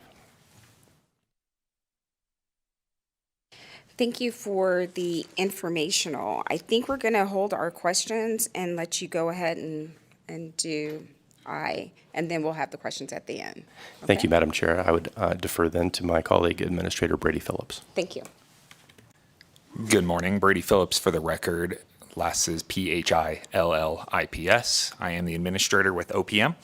Per AB 468 of the 2023 legislative session, this agenda item requests $35,139,516 from the general fund and $8,242,603 from highway funds for costs associated with the implementation of the Enterprise Resource Planning System project known as Core NV.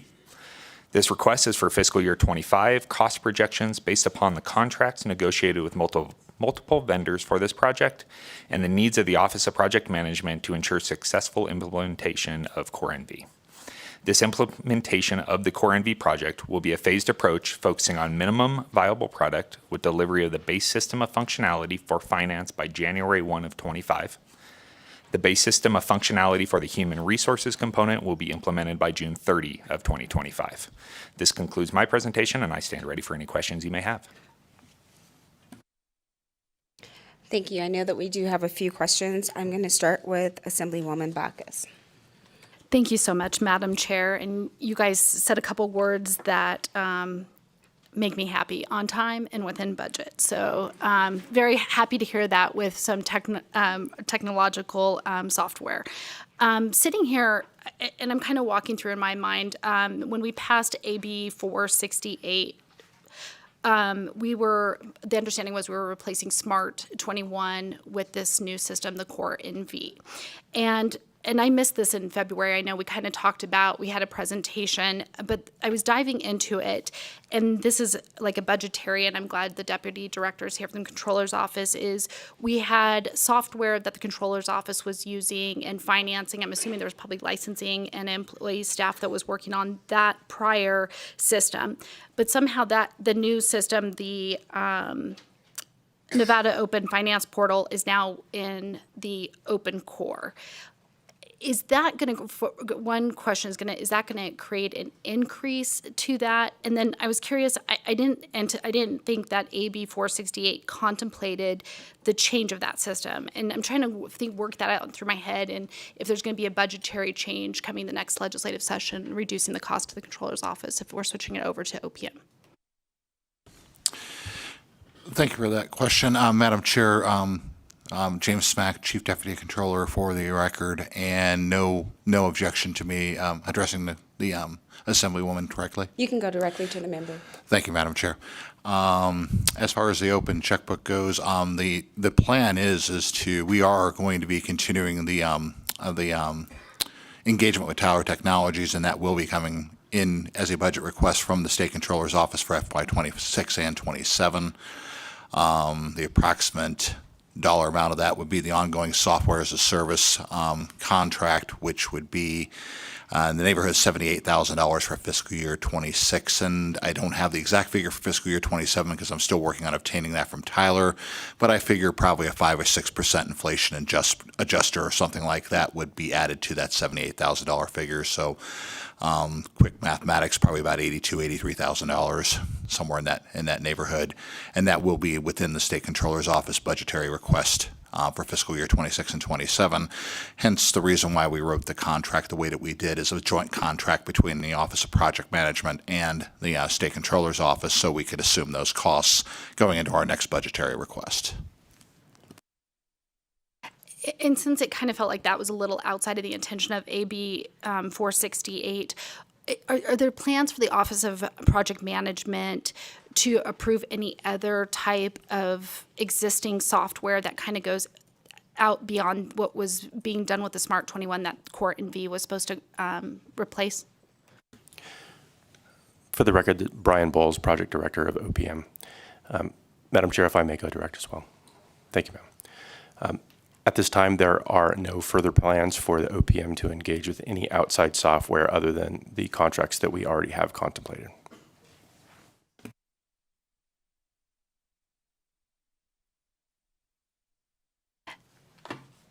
And I thank you for that, because it seemed like some of this may have been contemplated in the 2023 legislative session, and we didn't touch on it and kind of popped up. But I just want to make sure it's clear. So for right now, the money that's being sought for the Nevada Open Finance Portal is right now going to be a part of the AB 468 funding that is in the restricted account. But moving forward, it will be captured in the controller's budget. Brian Bowles for the record. Yes, ma'am.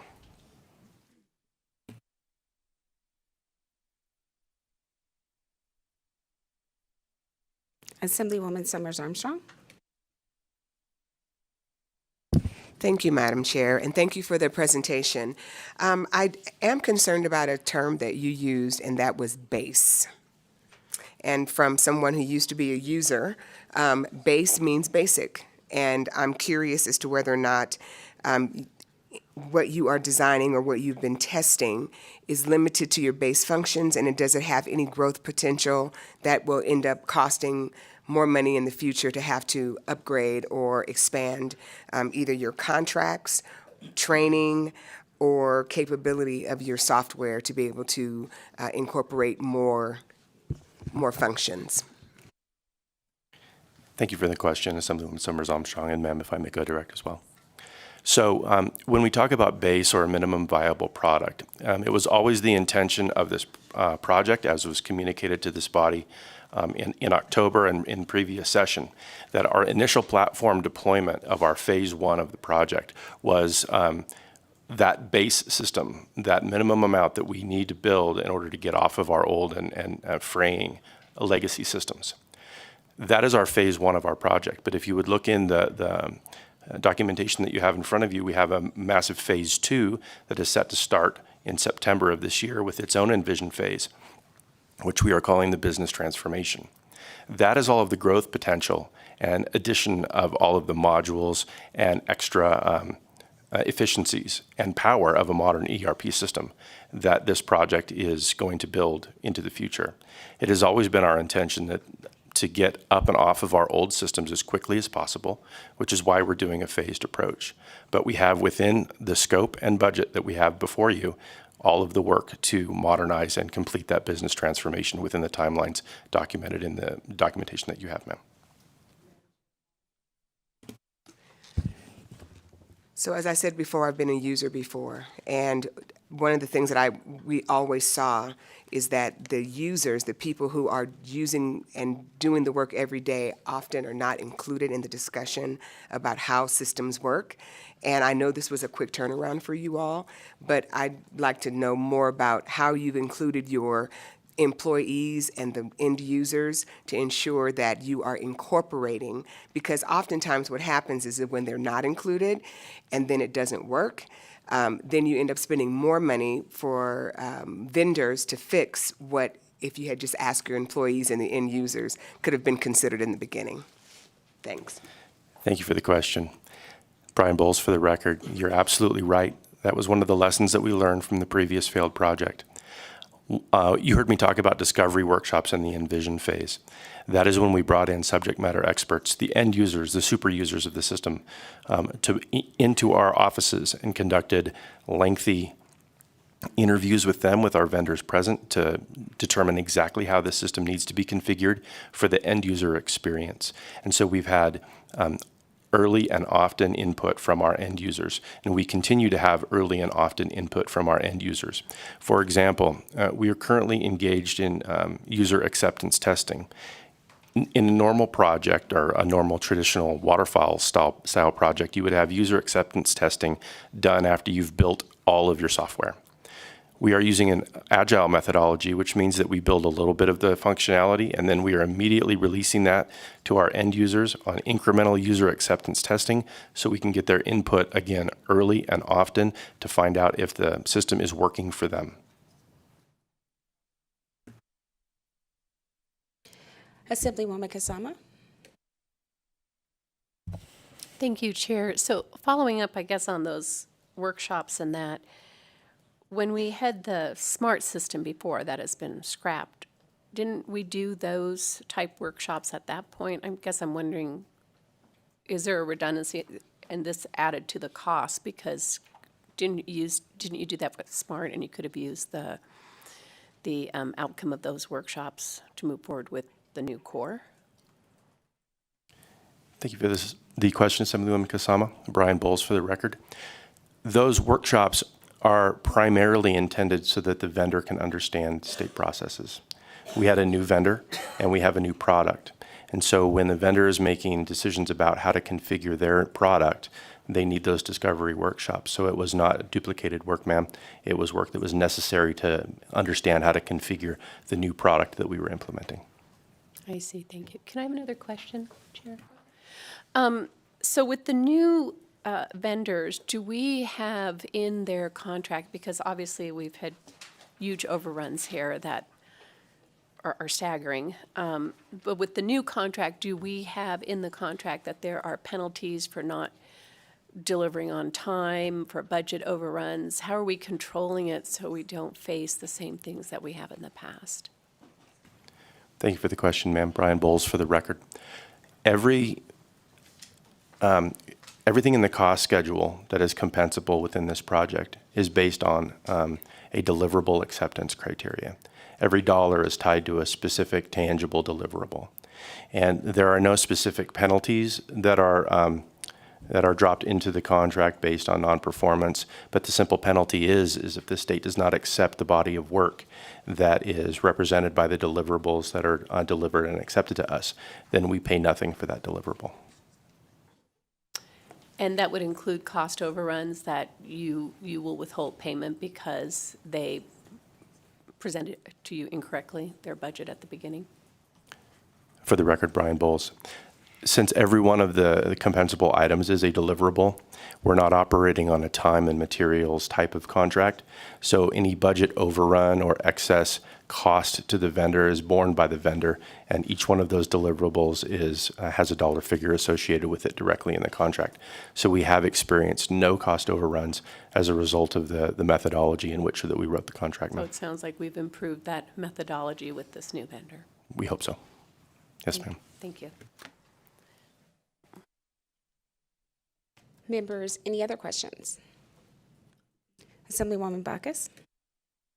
Thank you so much, Madam Chair, for a follow-up. I'm still just struggling because even though I'm a lawyer and this may require a legal answer, when this AB 468 was approved, it was approved based for the sole of the core NV. And kind of what you were saying to my colleague is it's staying within the contract budget. And I'm assuming maybe in that contract, and maybe I'm not correct, but it was also contemplated that we would add in this whole other software, the Nevada Open Finance Portal. So that's my first question. Is that a part of the contract that you have with the vendors? Thank you for the question, Brian Bowles, for the record. So there are a number of contract vendors that we are utilizing for various services and products. Tyler Technologies being one of them for the open checkbook effort. When it comes to an enterprise resource platform of this size and scale, it really is a system of systems. The main vendor that we have and the main product that we are implementing is Advantage 4. But there are hundreds of interfaces and integrations with various other systems that the state has and functionalities that the state has that need to be accounted for and need to be modernized and have the ability to integrate with our new ERP. And so that is where this particular contract and vendor and product fell in.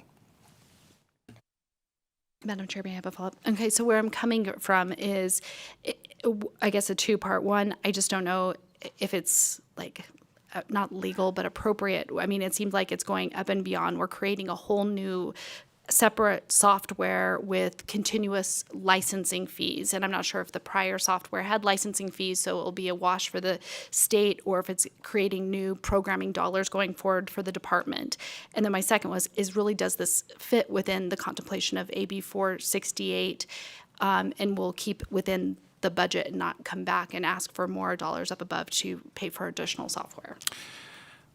Assemblywoman, thank you for that question. Again, James Smack, Chief Deputy Controller. For the record, I didn't spell my last name before, S-M-A-C-K. I will not use it in a sentence for risk of amusement, if nothing else. So, to answer your question, the open software that we have now, the nv.gov program, is all driven from the current data warehouse. The current data warehouse that is over 20 years old, housed in the controller's office, and is constantly needing to be updated and patched and fixed, and has been a constant source of consternation for our IT department for several years. That data warehouse is going to be replaced, which means that the feeder system going into the nv.gov will no longer be existing. So nv.gov will no longer be updated. We did not look and contemplate the cost of updating that because it was not necessarily a very modern solution to start with. When I proposed this to the executive committee for the project, I proposed this as what we call an early win for the project. We wanted to demonstrate in relatively quick and relatively inexpensive order a taste of what kind of technology is going to be coming to the state, not only for the taxpayers for the state of Nevada, not only for the use of this body here, but also for the use of all of our state employees. I use the open checkbook daily in order to make sure that I'm balancing our spending for the controller's office. It is actually much easier to use than the very dry Dawn product that we use, that most state agencies use at this point. As state agencies are learning about the open checkbook, they're utilizing it much the same way, and they can do graphical representations of their spending and see how much a percentage of their departmental spending is, say, on payroll versus on information technology and all of that. It was modernizing a solution that we were going to have to modernize at some point anyway. It was the choice of the executive committee, and I'll freely admit I proposed it, but it was the choice of the executive committee for the project and all the other executive steering committee members in that room that this would represent an early win, something that we could adopt quickly. We adopted it within about 6 months from contract to actually going live with the product. And we were able to put that out there for our state employees. We were able to represent it as not only an SCO project, but a core NV project, and also in conjunction with the Office of the Chief Information Officer, as all three of them in partnership. But at this point in time, the open checkbook, the little bit of maintenance we have to do on it is all being done by the controller's office. It's not taking any of the eyes off the ball of the Office of Project Management or anything of that nature. So as the product owner for the finance piece of the new project, it's not taking any of our time, effort away from making sure that we meet that January 1 go live date. None whatsoever. The people that I have involved that do maintain the open checkbook, for the relatively brief time we have to do any kind of maintenance on it, there'll be a little bit at the end of the fiscal year, but we have that accounted into our calendars, is not taking away any of our team's subject matter experts, which there are several, from this project. This project is priority one. Getting this across the finish line. If nothing else, the last 3 or 4 weeks of my life has been dealing with accounting system, thinking about going down, state payroll issues and things like that we've been running into with the problems of having a 25-year-old accounting system. I know I'm going to sleep a lot better at night having Advantage 4 up and running on January 1st, because I haven't slept very well for the last month.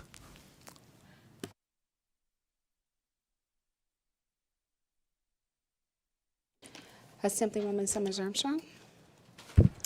Thank you. In my previous life, we often had software that was proprietary, and that often meant that we were at the mercy of the vendor with how much money they charged each year over and above the previous fiscal period for their licensing.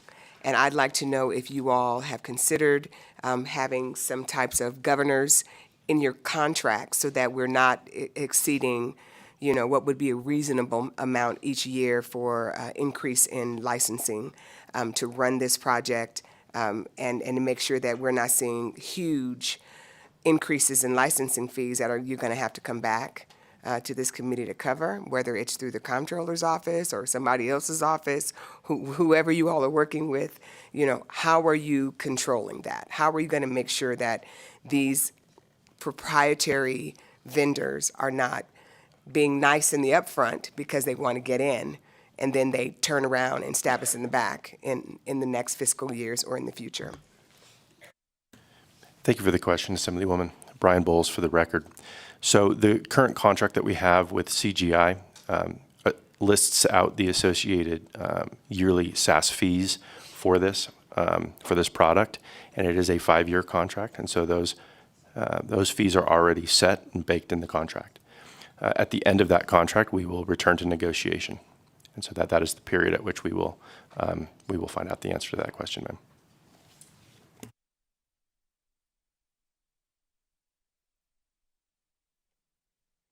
Members, any other questions? Senator Ganser. Thank you. I don't know if I got this right. Thank you, Madam Chair. I just had sort of a question about process, and you were able to add this one piece of software, which sounds like it's been very advantageous for the Comptroller's Office and for state government. And so, process-wise, it went through an executive committee, but it wasn't really budgeted. And so my question is whether this body would like a notification if there's anything on the table to potentially be approved, or once it's approved, like a heads up before the money is spent and another module is implemented. Because I think the timing is off for this addition, because it was approved through a separate process. And right now the funds are being covered by the Comptroller's Office. But in the future, there may be other modules that we want to add. And I think it's appropriate to get a heads up if there's going to be a future cost to the state. Thank you.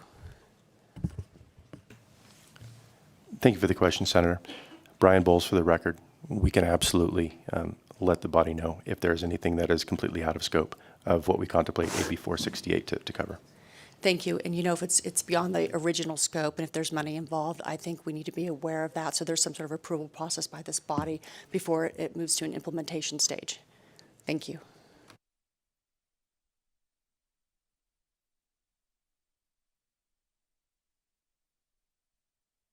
Thank you so much, Senator Ganser. Any other questions or comments? I'm not seeing any. I think you've gathered by the conversation that we've had here today, there's some concerns about things being approved without coming before us. And we've moved from one system that was a pool of money that we could have used on other things in the states where we had great need. We don't want to be in the same situation with Core NV. So as suggested by Senator Ganser, I am requesting that any future ideas or anything new that was not a part of the original scope comes before this body for approval before monies are expended or in any way, shape, form, or fashion. Okay? Yes, ma'am. Thank you. So with that, seeing no other questions, I'll move for a motion to approve with the added that the reporting back to this body for any other ideas that would be outside the scope of the original legislation, and that would incur more cost. And this, before those decisions are made, they come before this body. Moved as stated by the chair. I have a motion from Senator Dondero-Loop, a second from Senator Ganser. Any discussion on the motion? Not seeing any. All in favor, please say aye. Aye. Any opposed? The motion carries unanimously. And I have a feeling we might see you a few more times throughout this interim. But thank you for being here today.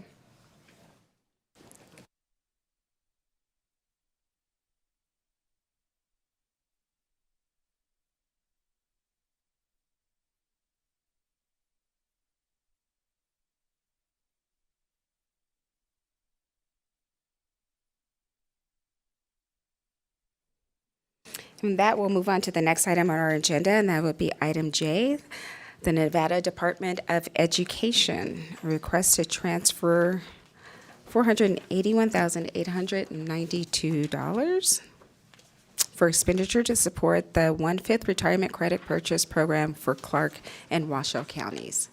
Good morning, ladies, and welcome to IFC.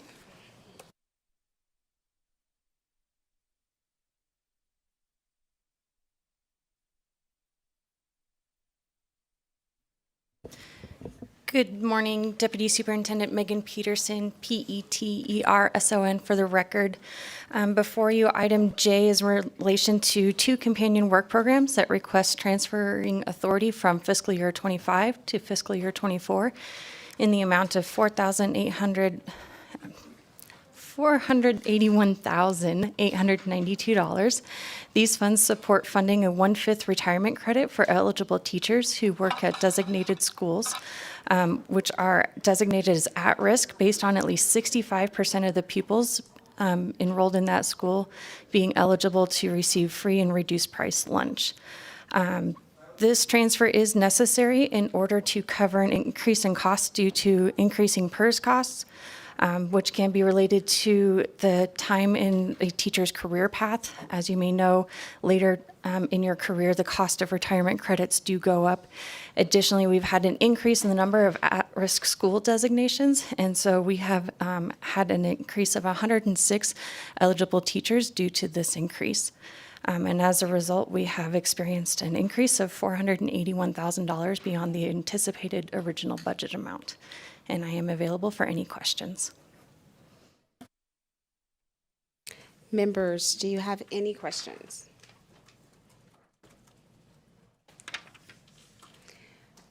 By chance, do you know how many teachers are still in this program? Deputy Superintendent Megan Peterson, for the record, we have 214 employees still eligible for that credit. Senator Gans? Thank you, Madam Chair. You said you just added 106. Of that, I think you said 214. So were all those teachers, they had to be employed by a certain date to be eligible for that? So this program eventually will phase out because those who are eligible based on their date of hire will be leaving the system or retiring.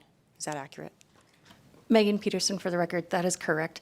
The department will be doing an audit in the fall to ensure and identify the amount of teachers still remaining, so that way we can have a more accurate projection of the estimated time of completion for this program. Thank you. Thank you for the question. Members, any other questions? All right, seeing none, I'll accept a motion to approve item J. So moved, Madam Chair.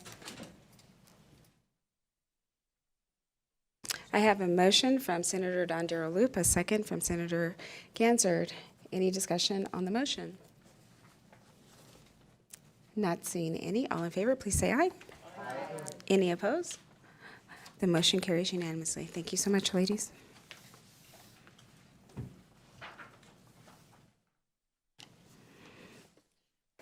With that, we'll move on to item K on our agenda. We'll hear item K1 with item 032, the Nevada System of Higher Education. Good morning. And I can't believe it's still morning. We're doing really good on time. Good morning, Madam Chair. For the record, Andrew Klinger, last name Klinger. I'm the Vice President for Administration and Finance at the University of Nevada, Reno. And at the table with me is Dr. Hauptman, who is the Dean of our School of Medicine. So the two items that you have before you, item K1 and 032.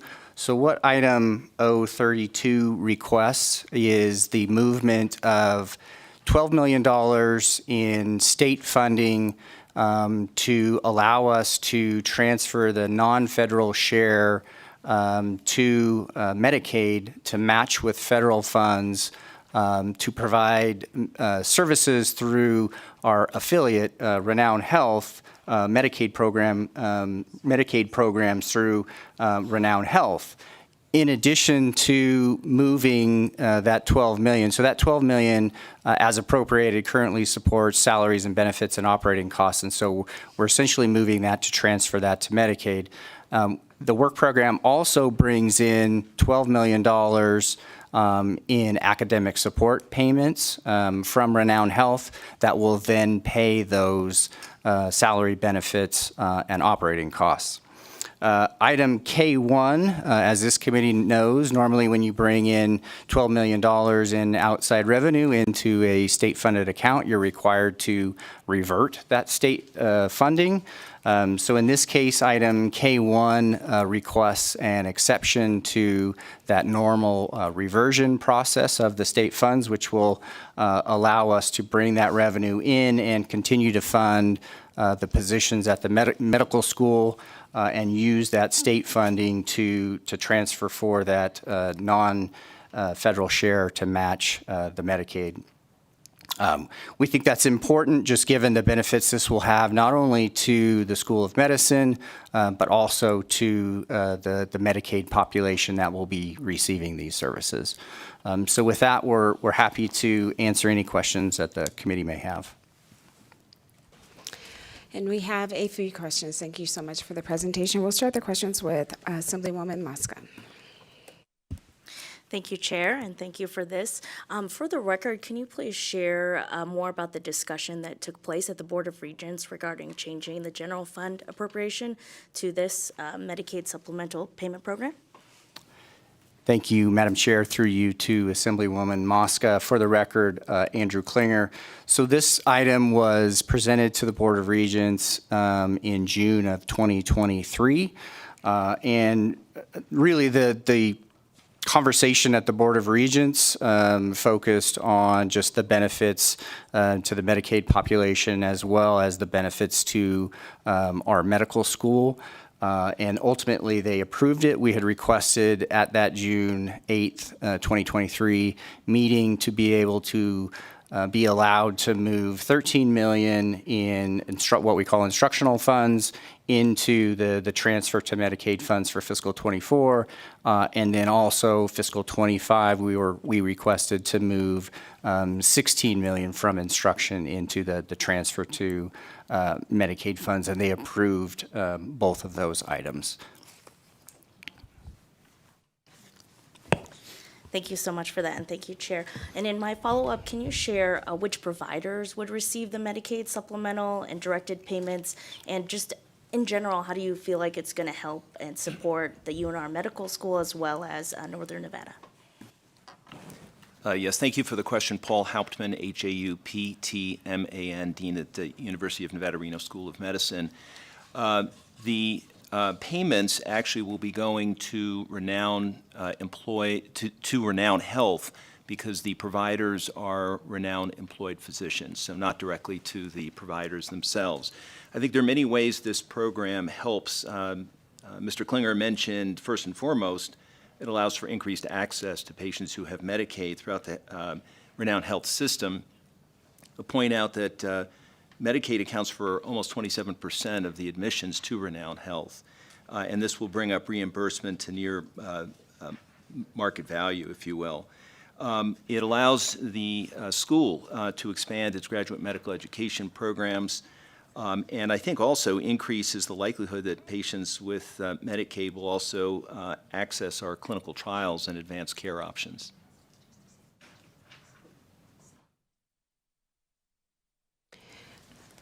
Assemblywoman Kasama.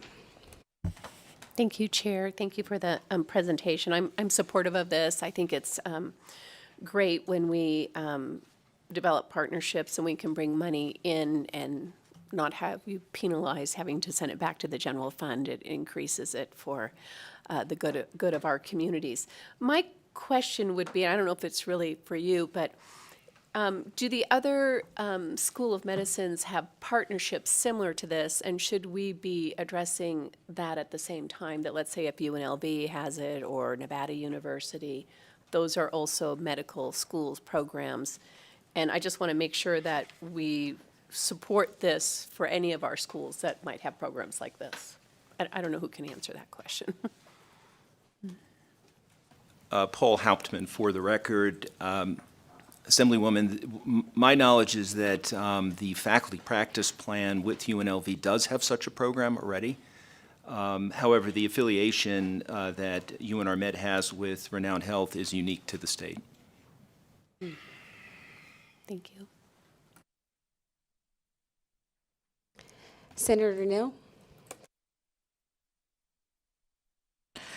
Thanks, Madam Chair. And I don't know if this is appropriate, but I'm listening to this conversation and I was looking at the backup in the book. Do you have any data showing in this new partnership, how many patients have been served and the categories in which this has benefited the underserved populations? Because I didn't see that. And then you piqued my attention when you mentioned clinical trials, but it was a hopeful statement that you hope that they may engage in the clinical trials. And I really want to understand that one in terms of the Medicaid portion of that. Can you help me understand a little bit more about the real effects? Thank you for the question, Paul Hauptman for the record. With regard to, I'll answer your second question first. With regard to clinical trials, it's an issue of providing access. Of course, we can't force patients to be in clinical trials. It's a choice. It's an autonomous choice by patients to participate. But it does allow for patients who have advanced cancer, advanced heart disease, and so forth to engage in something new and innovative. The first question, I think, is a little bit more difficult. This is relatively new, given the affiliation. What we do know is that there are an increasing number of providers in the program, and so the program has grown, and Renown has redoubled its efforts to provide improved access for the patients in the system. Thank you for that.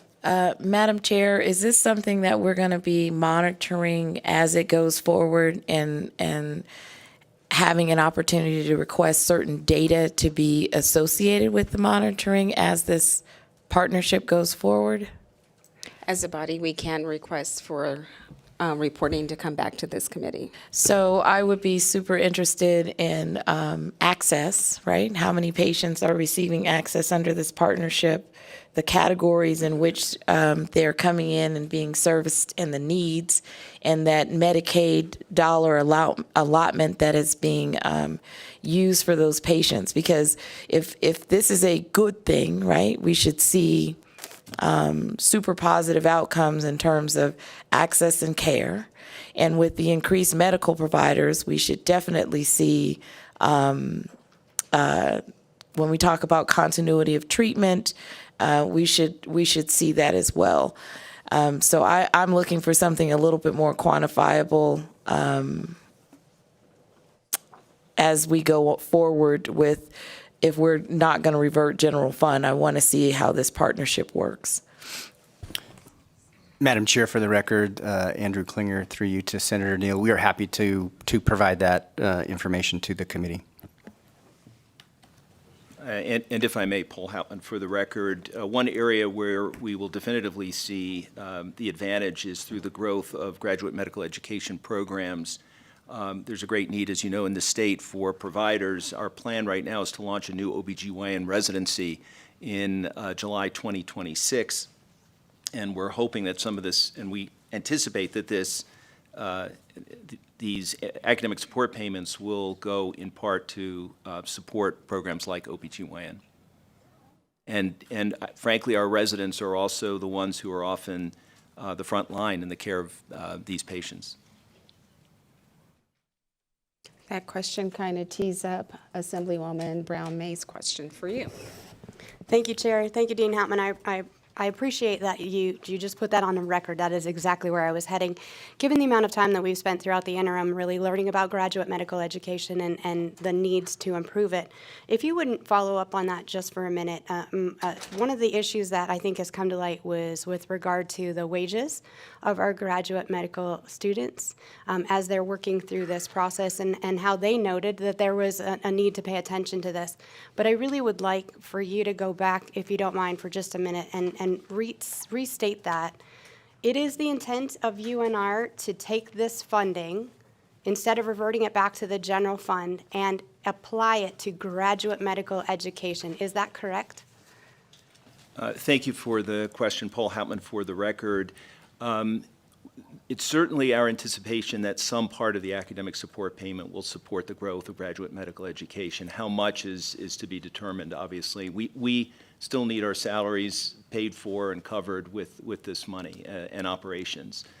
But the growth is, to us, is a fundamental mission. I will say that our residents now are in a much better place from a compensation standpoint. We've had multiple pay raises in the last several years. And when we compare what we pay our residents with similar programs, we're pretty much in the mid-range point for them. In years past, we were on the lower, I would say the lower quartile, and that's no longer the case. Thank you. If you don't mind, do you have any idea how many potential GME slots you would be able to fund with this reversion?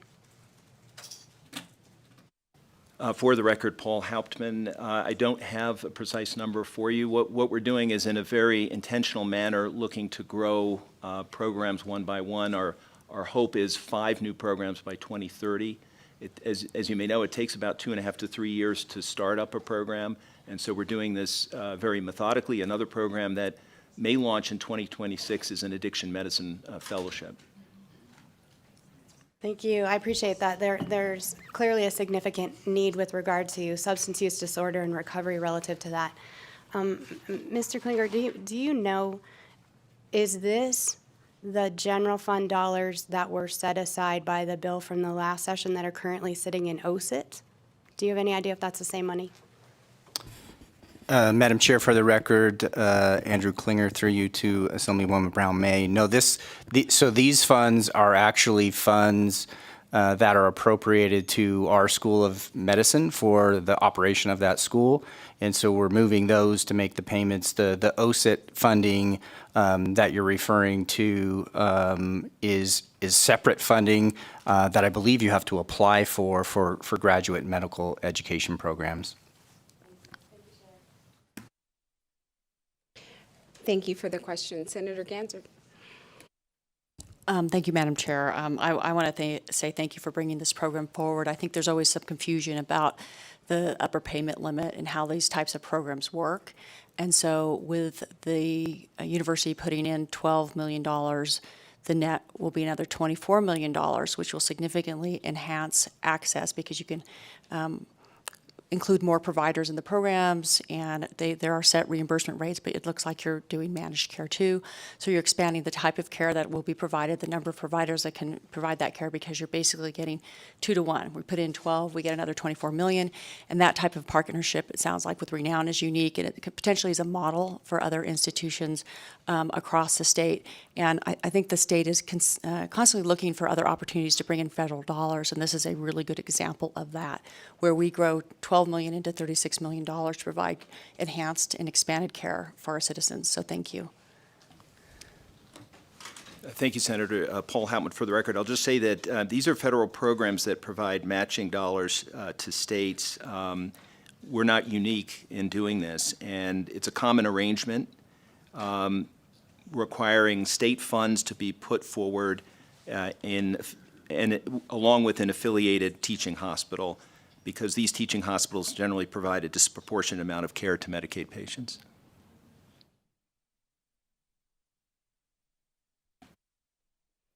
So I have a question and a comment.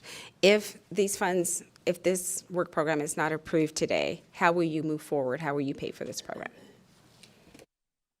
Thank you for the question, Paul Hauptman. For the record, UNR Med will be required to rebudget its salaries and operational expenses to self-supporting accounts for the current year to free up funding to support the intergovernmental transfer payments. And we believe this would be less desirous because it will make the status of the school's finances less transparent. And if the UNR Med does not provide state appropriated general fund dollars to support these programs, DHHS and the Medicaid office are still contractually obligated to the federal government to provide such supporting dollars, and the matching dollars will need to be found from somewhere, including the Medicaid office. But currently, you do have the $36.5 million in those self-funded, or not the entire amount? Sorry, Paul Houtman, for the record, can you repeat the question? You would have the money, it's $1.2 million for FY '24 and '25. Would you have that money in your state-supported, state-funded accounts to cover the request before us today? Madam Chair, for the record, Andrew Klinger. So we have the affiliation agreement with Renown, and through discussions with your staff, because we had a choice on the affiliation payments that come to us. We could have put those in self-supporting, or we could have put them in the School of Medicine budget. And I think as we had discussions with your staff, it made sense from a transparency standpoint and to really see the whole program, to run them through the School of Medicine budget. So we don't have those funds currently in self-supporting, but if this wasn't approved, we would have to run those affiliation payments through our self-supporting accounts. Thank you, that makes sense. And then, could you tell us the number of positions that you now have funded with academic support payments?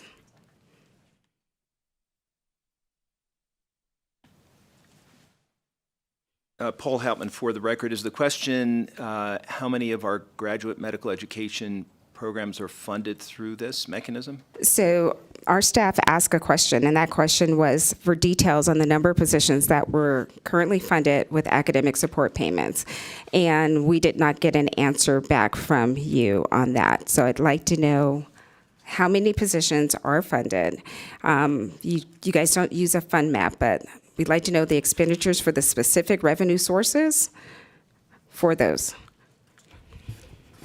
Madam Chair, for the record, Andrew Klinger, I don't have those details, and I apologize, we did not answer that question. I am happy to get back to you, to your staff with answers to those questions.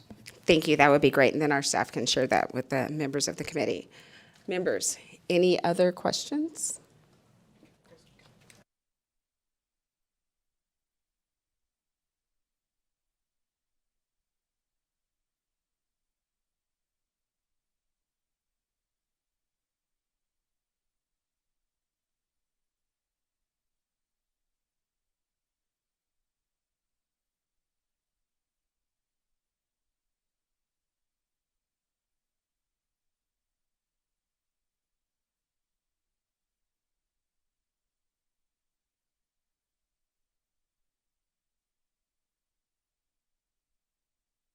We'll stand at ease in just a moment.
Thank you. I think we got that question answered.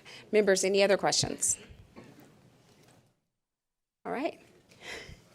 Seeing none, I will accept a motion to approve with a statement.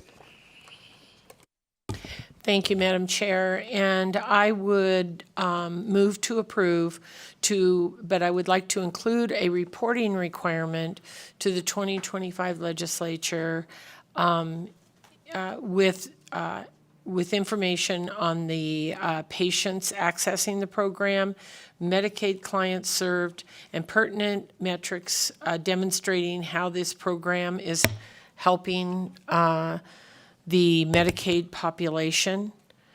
And I think that I would add, if we could also have that one question answered, that would be helpful.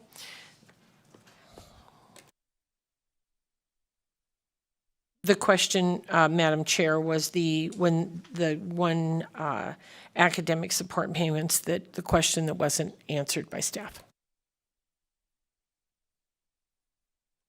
I have a motion from Senator Dondero Loop, a second from Assemblywoman Mosca. Any discussion on the motion? Go ahead, Assemblyman Haven. Just clarification on the motion, because I know that the hospitals, and I don't know the proper term, but they have the bad debt write-off that they have that doesn't get paid. I think the public option was supposed to cover some of that stuff in the future. And so I was wondering if that was part of the motion to report that information back, or just the Medicaid portion. Just what's included in this item before us today about these payments. Any other questions? Not seeing any. All in favor, please say aye. Aye. Any opposed? The motion carries, and I look forward to seeing you in the 2025 session with that report. Thank you. Moving on to K2, and we will hear K2 with 0110, 0116, 0118, and 0126. It's the Department of Corrections. Welcome back. Thank you. What's going on? Let me move over.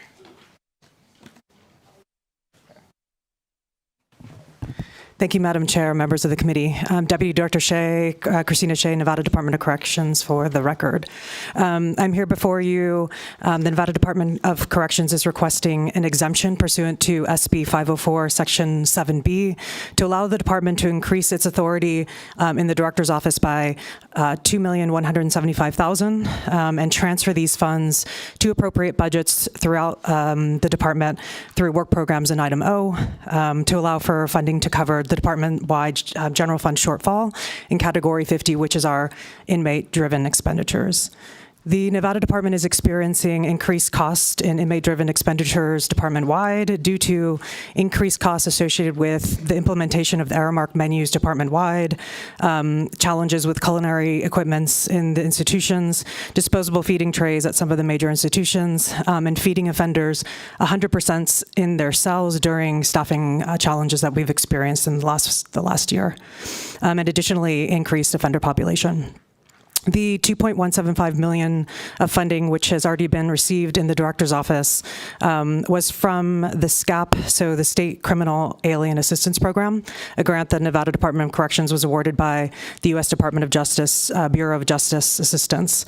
The $2.175 million is the remainder of the BJA 2021 and BJA 2022 grants.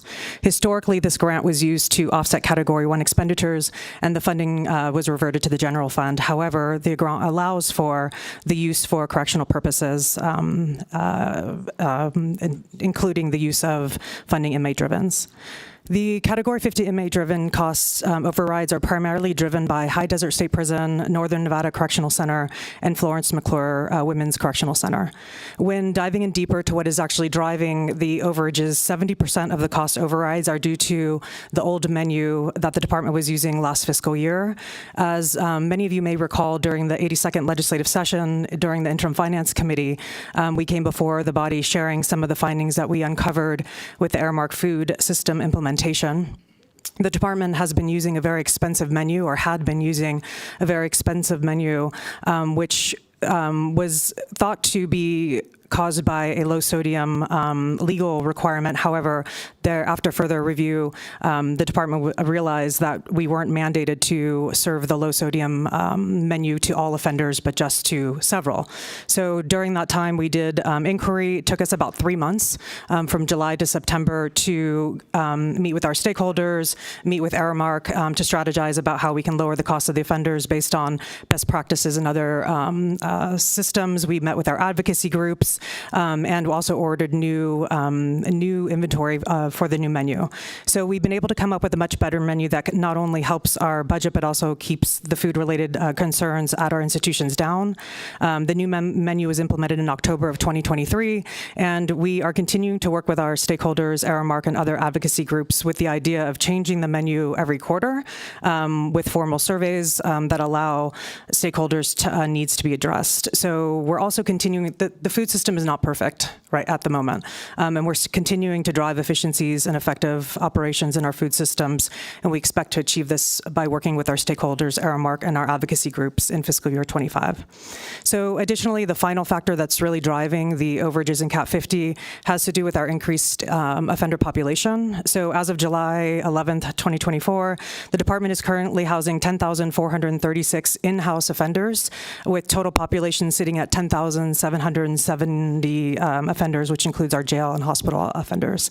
The legislature approved 10,223 offenders, which means that the department is currently 213 offenders over legislatively approved amounts. So we're seeing drastic spikes in new commitments and probation violations, and a bump in parole violation admissions as well. And we're seeing some of the lowest parole rates since 2020, which is basically driving higher admissions and lower releases. So I'm available for any questions. Thank you for the presentation. We will have a few questions for you. We'll start with Senator Neal. Thank you, Madam Chair. I think you tried to explain the increase in food expenditures, but can you break down a little bit more the increase? You said that it was budgeted for, I don't know if I have this right, 10,232, and then you went above by how many people? Deputy Director Shea, for the record, Madam Chairman, if I may go directly to the Senator with your permission. Thank you. Thank you for the question, Senator Neal. So right now, the primary driver of the funding shortfall of $2.1 million is due to having a really expensive menu and not being able to catch it sooner in the fiscal year. So ideally, I would have been able to do inquiry during legislative session and implement the new menu July, and we'd see those costs go way down. We didn't really see cost alleviations from the menus until about October, well, actually November, December. So we're July, August, September, October in pretty high overages with the cost of the menu. The 213 offenders that were over the population roughly are inmate drivens. I don't have the exact figure with me. It's about $1,700 roughly per year. So you multiply that by the 213, it gives you, let's say, roughly $250,000 of the 2.1 that's being attributed to the increase in offender population. Madam Chair, follow-up. So can you give me an historical context from the 2019 menu to the current menu, and what was, I guess, increased or adjusted, and why you have this super expensive menu? I'm asking this because I actually chaired that budget in 2019 on the Assembly side, and so I'm just super. I don't want to say how I feel about this agency, so I'm just going to put it at the point of, if you can explain what were the differences between the menu options in 2019 and the menu options that you're saying are, I guess, for more expensive palate, right? Because I'm super confused, because that might be helpful to understand, like, if you went from potatoes to steak and why, right? So help me understand. Thank you for the question, Senator Neal. And my hope is that your love for the agency does grow over time. Just wanted to say that on the record. So in the 2019 legislative session, I don't know if we want to use that as a benchmark, because at that time, according to my recollection, the agency actually was preparing food internally. So we had an internal food process where we had a group of people, we had an internal dietitian, we were ordering internally, we were doing bulk buys, we were doing community buys. It was a very different system. And the agency actually, before Director Zorinda and I arrived, outside of the legislative session, implemented the Aramark system. So from my perspective, that was one of the biggest failures that the agency did at that time, is not taking the Aramark process through the legislative session so that the Governor's Finance Office and the your fiscal staff can actually really go through in the detail, do the detail-oriented questions to be able to figure out how we need to structure it budget-wise. That's my perspective of doing a full analysis of it. But to your question, it's primarily because the costs, when the agency switched, I believe, I'd have to get back with your staff, but I believe it was in 2022 is when the Aramark contract went live.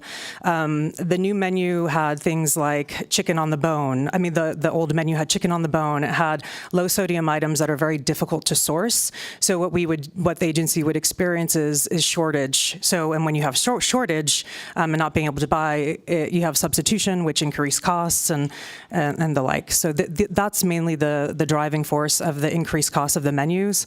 If you need additional information comparing, how we did it before, the new menu and old, I'd be happy to provide that information to your staff. Yeah, Madam Chair, quick follow-up. Yes, I would like to do the comparison. So when you had the internal, when the food was being made internally, you had a dietitian who was checking the food to make sure, okay, somebody has cancer, they have high blood pressure, you have to make sure that something is not going on. What were the costs with the substitutions then, and the substitutions now that you've went corporate?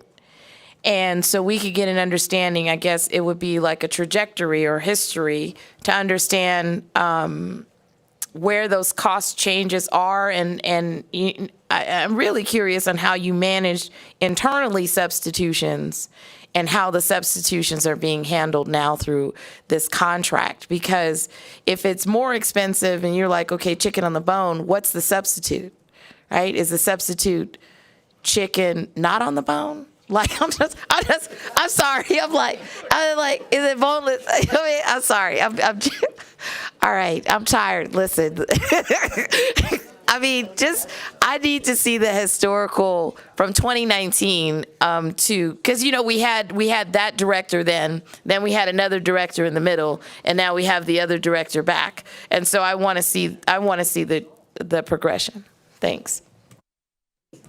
Thank you so much for that. I just want to make sure I heard you correctly. You said that you all were serving inmates, incarcerated inmates, chicken that had bones that can be used as a weapon against other inmates or staff. Is that what I heard you say? Yes, Madam Chair, Deputy Director Shea, the old menu did have chicken on the bone. That's correct. All righty then. Speaker Yeager. Thank you, Madam Chair. I'm getting quite hungry in the midst of this discussion. I don't believe we had chicken on the bone on our menu today. We have a substitute. Obviously we make light of it, but it's a real issue, right? I mean, you're asking for $2.2 million that would otherwise go to the general fund for the reversion process for increased food costs. And I guess, I'm interested in the same things that Senator Neal's interested in. But I think through all of this, it sort of struck me that I think when you described this issue at the beginning, there was this notion that for some reason the department believed that they had to serve this lower sodium, higher cost, I think you characterize it as a more expensive menu to all offenders versus only some offenders. And I will admit I'm not a food expert. I would think lower sodium means less of an ingredient means cheaper, but I'm going to just admit that I don't work in that space. But my question is this. How did that happen that someone at the department didn't realize that the requirement wasn't to serve all of your 14,000 plus, something around that number, inmates with this more expensive menu, and what processes are in place now to make sure that going forward we're not going to have an issue like that really could end up costing the state a couple of $1 million, which in the grand scheme of the state budget is not a lot of money, but in terms of what that money could really do out in the community through the other programs we've heard really is a significant amount. So if you could speak a little bit to how we can be assured that this is not going to happen again in the future. Yeah, thank you, Assemblyman Deputy Director Shea, for the record. I don't have all the details around exactly what happened and why. It's a multifaceted issue because we have the Health and Human Services medical director who is responsible for reviewing the menus.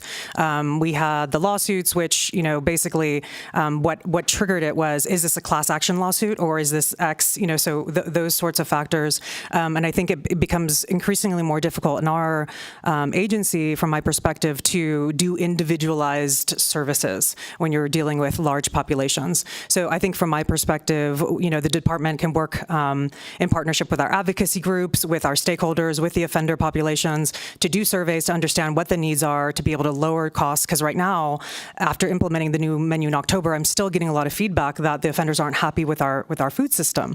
So it's like working with HHS and with the medical director there to make sure the menus are good, make sure we're working with the dietitians, and we do. Aramark does have a dietitian that's on contract, so working with them, working with Aramark department-wide to be able to statewide to figure out what's best practices. So it's a pretty complex system, and I can share that I think there's still area for growth and improvement on our end. So. Thank you. Members, any other questions? Well, I think you can see from the conversation here today, there's concerns. In April, you came before this committee about the SCAP grant, and it's kind of ironic to me as the chair of this committee that we're back today for the $2.2 million, which was the difference that you did not get in April for salty food, and we're talking about a complex issue of inmate meals, and now you're talking about doing individualized kind of meals, which in my prior experience and career will cost even more money moving forward. That was my area of expertise. So I think we need more detail of exactly what those menus were before and the cost of those. Moving forward, what the menus are going to be, and if this $2.2 million would be the dollar amount needed for those new changes. And you said it's very complicated and it's a work in progress. So with the conversation that we've had today, it is the chair's idea to deny this motion today and ask you to come back with that more detailed information at a future IFC. And with that, I'll entertain a motion. Thank you, Madam Chair. I so move as stated. I have a motion from Senator Dondero Loop, a second from Assemblywoman Bacchus. Any discussion on the motion? Senator Harris. Thank you, Madam Chair. I want to ensure that the department can be successful in their endeavor when they come back. And so the question I want to ask is, do you need additional clarification from the committee on what type of detail we would be looking for in order to approve this item in a future meeting? Thank you for the question, Deputy Director Shea, for the record. I think I can provide the information about the menus, the costs, and all that. Right now we're predicting that next fiscal year we're not going to need additional funding for the food systems. We do have additional offenders in our system that are costing the department additional funding. So from my perspective, my hope is that we're able to approve this, because if not, it's an IFC contingency request. We don't have any other funding to be able to cover the shortfall. So yes, I'm happy to bring forward the information to the August IFC with hope that we can get it approved. But if it's not approved, we're going to have a gap in our budget. We're going to be in a shortfall. So I just want to make sure that that's clear. Yeah, I think we all get it, which is why I want to make sure that you have all the information you need from the committee to come back with the information that we're looking for so that it can be approved and we don't end up with that shortfall. So this would be the opportunity to ask some clarifying questions about what data we're looking for, if you have them. If you feel like you've gotten sufficient information through the discussion with the committee, fantastic. I just want to make sure you've got what you need to be successful. Thank you. Yes, I feel I have sufficient information. Thank you. Senator Gazzard? Thank you, Madam Chair. Just one other comment. You're welcome to work with our staff to make sure you've got everything complete by the time we meet again. Thank you. And thank you, Senator Gansert. I was going to say that. I appreciate it. Our staff is always here to be helpful. So we have a motion and a second. We've had discussion. All in favor of the motion, please say aye. Aye. Any opposed? The motion carries. And we will see you again at a future IFC. You're welcome.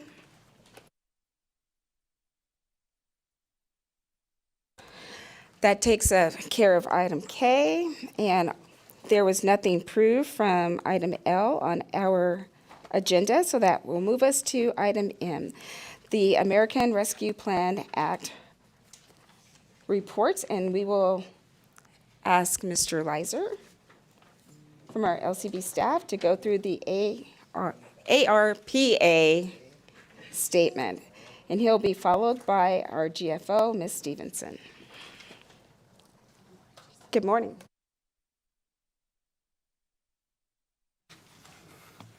Good morning. Thank you, Chairman Moreno, members of the IFC. For the record, I am Brody Leiser with the Fiscal Analysis Division of the Legislative Council Bureau. I will walk through agenda item M1, which is a statement of American Rescue Plan Act, Coronavirus State Fiscal Recovery Fund obligations, and remaining unobligated balance. The table has been provided as a separate handout outside of your 42 volumes of meeting packet material. Members should have a hard copy, and it is also available on the committee meeting webpage listed under meeting material agenda item M1. As we move closer to the federal obligation deadline of December 31st, 2024, as well as the August 1st, 2024 deadline for the governor to certify the estimate of funds that will go unexpended pursuant to Assembly Bill 526 from the 82nd session of the legislature, there's been a significant undertaking by the governor's finance office and their ARPA team to reconcile authority within the state budget relating to awards of coronavirus state fiscal recovery funds. Our office has continued to meet with the governor's finance office weekly, sometimes more frequently, in an effort to ensure that we are tracking this information consistently and as accurately as possible. The volume of work programs submitted on agenda list N is a reflection of that work, and I will provide a high-level summary of those requests momentarily. I would like to thank the governor's finance office for the ongoing collaboration with the tracking and reconciliation efforts relating to these funds so that we are able to present this committee with the most up-to-date information as possible. So on our table at the top of page 1 is a high-level summary displaying the expenditures from fiscal years 2022 and 2023, the amounts currently authorized, that is inclusive of the requests before the committee today, and the remaining unobligated balance. The statement reflects that if all requests submitted for consideration today are approved, there would be a negative unobligated balance of approximately $183,000.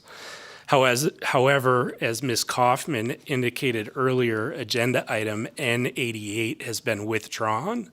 That was a request for a $1 million allocation.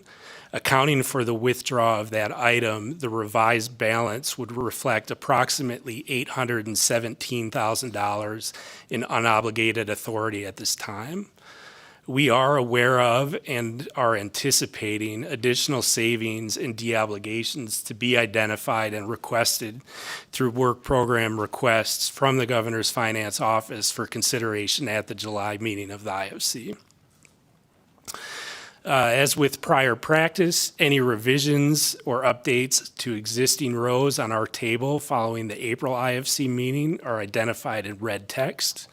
This table generally lists program descriptions and amounts in chronological order based on the budgetary approval date. The items submitted for consideration by the committee today began on page 24 of the table document. The Governor's Finance Office has submitted 91 work programs under Agenda Item 9, of which 2 work programs have been withdrawn, items N27 and, as previously noted, N88. The remaining 89 work programs would facilitate the following. There are 39 work programs to facilitate a reconciliation of budget authority to align with the funding awards and do not increase or decrease overall authority for the related projects. There are 2 work programs to facilitate both a reconciliation of budgetary authority and a deobligation of approximately $482,000. There are 27 work programs submitted for consideration today to facilitate deobligations totaling approximately $47 million. And there are 21 work programs requesting new allocations of funds totaling approximately $52.9 million, several of which the committee will hear about this afternoon. So with that, Madam Chair, that concludes my remarks, and I'd be happy to address any questions from committee members. Thank you so much. Members, this is information only, but do you have any questions for Mr. Leiser? All right, not seeing any. Thank you so much. And we'll welcome to the table our GFO, Ms. Stevenson.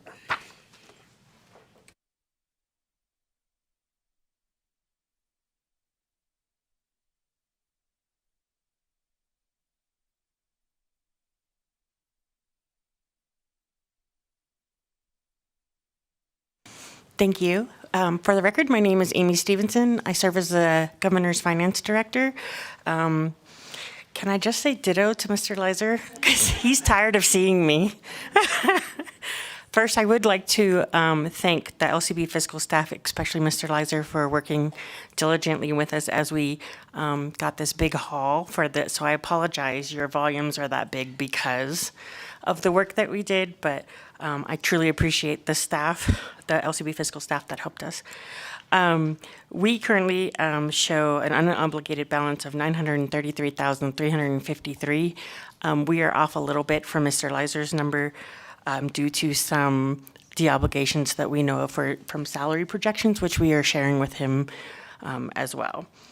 The total amount spent for fiscal year 24 at this point is $403,671. Let me try this again. $403,671,549. So total, starting from the beginning, we're almost about 50% spent, which is a good sign at this point.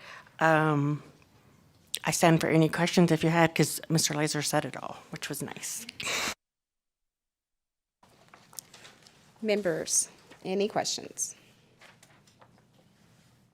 All right, not seeing any. Thank you so much.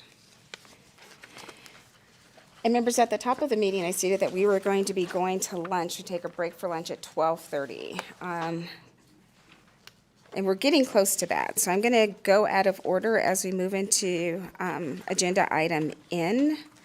And we are going to hear agenda item N63. And I will try to do as many of the Ns before our lunchtime, but we will start with 63.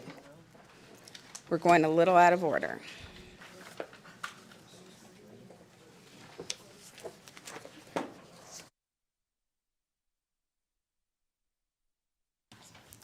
Thank you, Madam Chair. Liz Ortenberger for the record, LIZORTENBURGER. I am the CEO for SafeNest. We have a request for $9 million. As I have spoken to many of you, you are aware that domestic violence is the #1 cause of death for women in the state of Nevada. We are regularly in the top 5 most dangerous states in the country for women being murdered by men.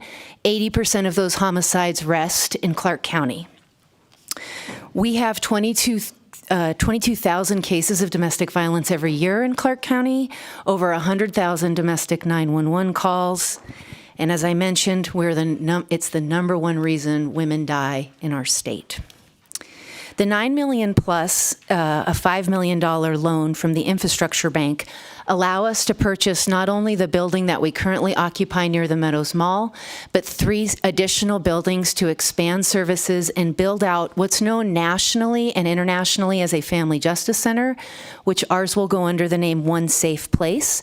This will bring together collaborative services from around the county and allow us to serve victims of domestic violence and sexual assault and human trafficking in one location while they get their needs met without having to travel throughout the county, going from CPS to other appointments all over the place so that they can have a full and complete case plan met in one location. These models are very successful both internationally and nationally in decreasing homicides, increasing prosecution, reducing recidivism and domestic violence 911 calls, and it is an effective response to domestic violence and sexual assault, along with justice system deterrence. Our program will have 3 unique elements: survivor and youth services in one building, social enterprise center in another building, because what we know is when victims of domestic violence have financial agency, even when they return to the relationship, the violence is greatly diminished or stopped. And the first of its kind in the country,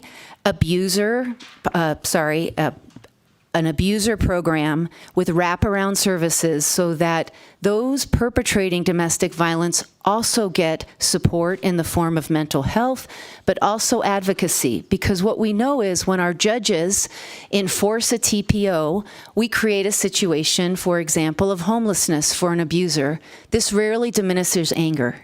This rarely diminishes domestic violence. But yet our abuser population has nowhere to go for support. So while we will never excuse the behavior of our abusers, if we don't start tackling this differently as a county and as a state, we will continue to see these high rates of homicide and domestic violence. So we want to lead the country in this space. We also know couples counseling and support for abusers is the 3rd most requested service by our survivors. So this is how we tackle this holistically and with services for each. In the space of a business plan for this, the combination of buildings have revenue associated with them. So while we're adding, give or take, 40,000 square feet to the Safe Nest footprint, which is collaborative, a portion of that space provides rental income, and the Social Enterprise Center provides revenue for the collaborative project. And in addition, we will save almost a $250,000 a year in rent for a building that we currently lease. So that's an $800,000 gross revenue stream each year with a $400,000 net. This was appealing to the State Infrastructure Bank, and our loan request with them is moving forward. In fact, while I was waiting here, I just got the terms sheet from the Infrastructure Bank. However, should that loan fall through because of the revenue streams associated with the business side of this operation, we are eligible for funding through another company called Lend Donate, which is out of San Francisco, which combines not only financial loans as traditionally would be provided, but combines that with donors as well.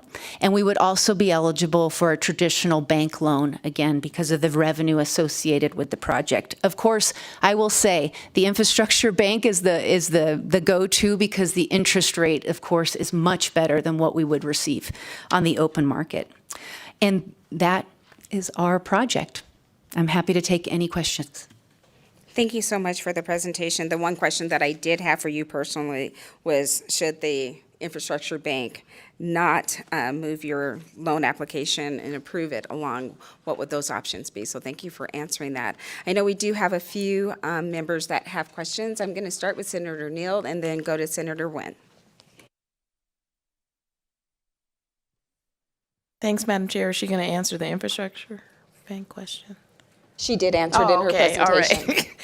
Okay, so number one, thank you for the work that you've been doing. I'm super curious about the youth and child services component of this. So when I toured the corridor, and I know that we don't have a lot of capacity for women who have been in a DV situation. But what I heard was that if they have a young son that might be 13, they're not necessarily allowed to come into a shelter with their son. And I think the question and I asked this question at the time, what popped up for me was, if you have a 13-year-old boy who, although, the communal space, is affected by having a male in the space, this is a child that cannot fend for themselves and cannot be on their own, right? I mean, I haven't met a 13-year-old boy that was super mature. If you have, line them up. But I was worried about that because I feel like although we need to protect other women, that we're also hurting and making a child vulnerable when we separate them from the family and then put them in an adult unit because they can't travel with their mom, right? What are the solutions? How do we mitigate this? Thank you. Is it okay to go direct? Thank you, Senator Neal, for that question. So that is not the policy of SafeNest. My understanding is that's a policy of a different agency that is down on the homeless corridor. Our policy is that boys up to 18 and girls up to 18, children up to 18 are able to be housed alongside mom or dad, because we house both genders of parent in our shelter. And then children with special needs up to the age of 26 are housed alongside. So that is not our policy. However, I will share this with you unrelated to this project. SafeNest denied shelter to 5,000 folks looking for lethal deterrent shelter last year because there simply are not enough beds. So what we're seeing at the corridor and what we're seeing with children down at the corridor is a misalignment of services that are available for those seeking shelter, particularly the inability to provide those that have lethal indicators shelter in a confidential location. So markets in similar size to ours have 400 confidential beds. Clark County has 150. The projects that we put forward through ARPA for increased shelter housing were all denied. That is a conversation that needs to continue. It's unrelated to this project, but I did want to share that. Thank you for that. Just a quick follow-up. So the corridor doesn't take any advice. So there's no co-advising on how they should probably mimic and model what SafeNest is doing in the corridor to try to eliminate some of the challenges that we're talking about. So I'm assuming that's a no, but I just want to hear you say it. Absolutely. So we have trained the corridor staff on the lethal assessment evaluation so they know if they're dealing with victims of domestic violence and sexual violence that are fleeing lethal levels. But I don't have enough beds. So that's an 11-point scale. I only have beds to take you when you're a 9. So anybody with a score lower than a 9 on a lethality scale cannot get a bed with me because we are full, right? So it's not a complete lockdown of communication. It's a lack of bed space. Okay. Thank you. Thank you, Madam Chair. Thank you. Senator Nguyen? Thank you. It's always great to see you too. I had the opportunity to go with SafeNest and as well as you to see some of these projects that are being done across the country that I think we're trying to emulate here in our state. You had talked about these collaborative and centralized partners and how that will also be a source of potential revenue in rental spaces. Do you have commitments from those other agencies to make this whole collaborative and centralized process work efficiently, like we've seen it be successful in other jurisdictions? So let me be clear Senator Nguyen, let me be clear. through the rental revenue that we have for what we're terming phase one, which is the first 3 years, is actually private entities that are in the space. So we have enough of a footprint to do phase one of the One Safe Place. And then those private, some which are phenomenal partners. There's a charter school, WIC is there, Sunrise Children Foundation, WIC is there. Those are, that's where that private revenue is coming from. As we move forward, agencies that are simply providing, for example, if the Shade Tree were to provide a homeless advocate, so when we have clients intersectionality, that would be an appropriate advocate. They will not be charged rent. But if smaller nonprofits want to move their entire operation into the location, they would be charged sub-market rent. There has to be a business model to support this. I can't come back every year and ask for money, and we all know this COVID money is probably not going to respond. So we're committed to building out a business plan that matches the need so that we have longevity. A follow-up, Chair. As far as the expansion of the program, where ultimately I think you want to have collaborative partnerships with law enforcement agencies and other medical facilities and other places to do some of this care and treatment and triage and all of the above in that same place, would that be something that would happen as you're expanding into the different phases of this project? It's a great question. So the funding for this project was a little bit up and down. So I have not been aggressively talking to my collaborative partners, but I started this week and when I saw it come out on the agenda. So we have commitments from the existing Family Justice Center that's run by LVMPD that they want to move. We're going to take the next year to open up those lines of communication. And we have actually the folks from New Orleans, where you visited with us, coming in to run a design project with all the collaborative partners so that we can build out the space effectively, so that the systems match what are the best practices in the field, and everybody feels included in the project. While SafeNest is taking the lead role, it is absolutely imperative for us that everybody feels included and that they're part of this, because the safety net that needs to be built out for this epidemic in our community needs to be large. Thank you, and thank you for putting this together. I know that this is a huge vision, and when you first talked to me about this a couple years ago, it's exciting to see how far it's progressed. So good work. Thank you. Before we go to our next member that has a question, you currently have a relationship with Las Vegas Metropolitan Police Department in North Las Vegas. Do you have one with Henderson as well? Fantastic question. We work with Henderson and we do respond to some of their 911 calls in our mobile response program, but they largely work with another provider, Safe House, which is great. We partner heavily with Safe House. So through Safe House is probably where that stronger partnership lies. Thank you. Assemblywoman Miller. Thank you, Chair. Chair, I have two brief questions, if that's all right. Chair. I'll just start with the first one. Okay. And it goes along with what the senator just asked. So with this, you're seeking support for the capital project. And of course, that's just the facility to support the expanded programming, which also is staffing and services as well. So you talked about the business plan. Can you briefly, how will you be able to support the increased services, programming, and staff?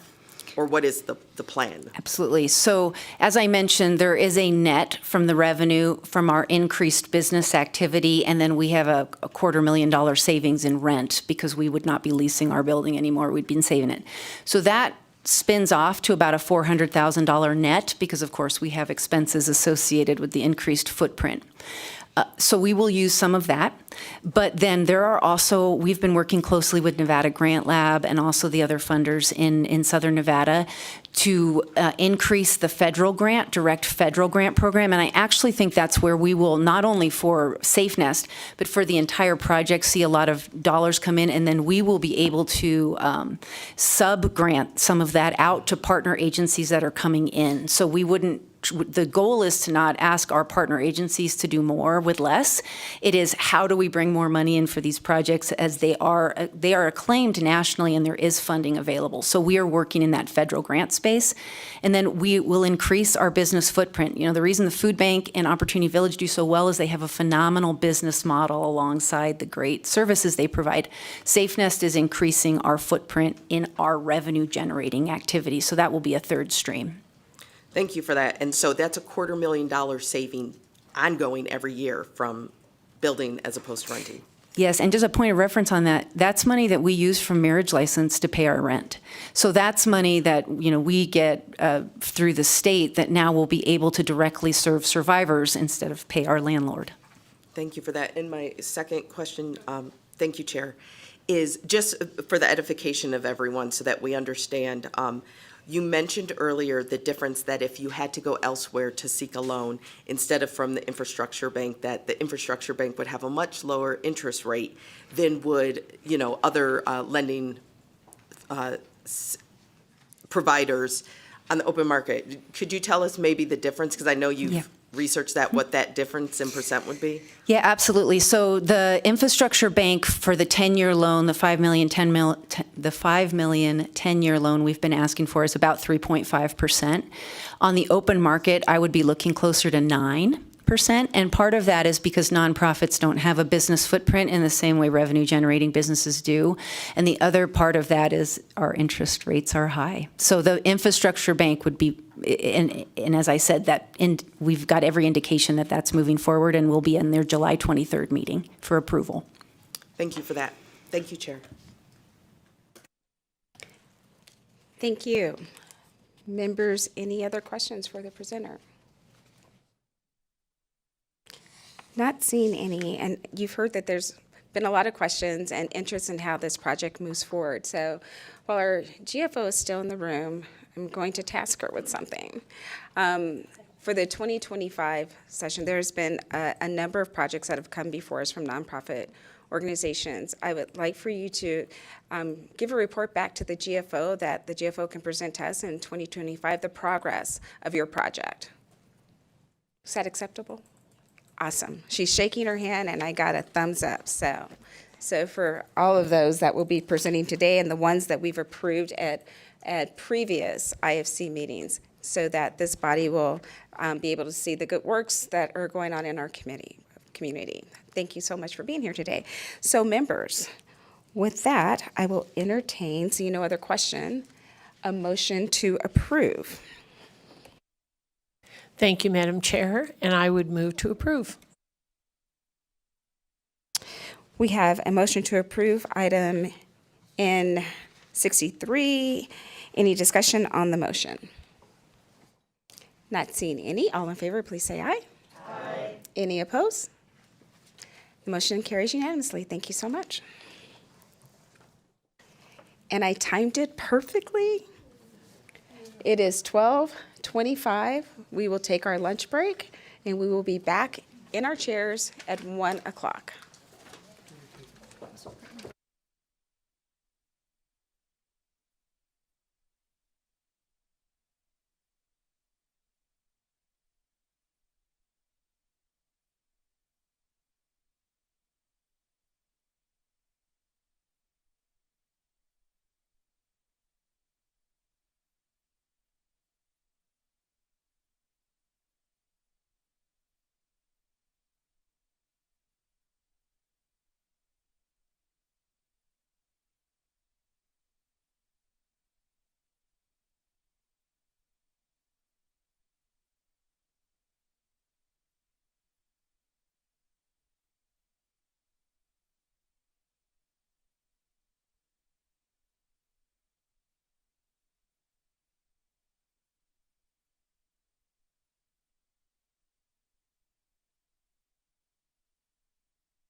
And it's weird because when you were reading it off, all of a sudden. Okay.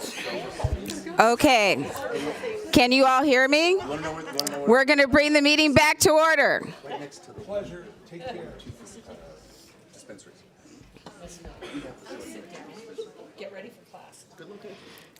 So we'll go back to N, and the first item that was pulled on N is item N43, and we're going to hear N43 and 44 together.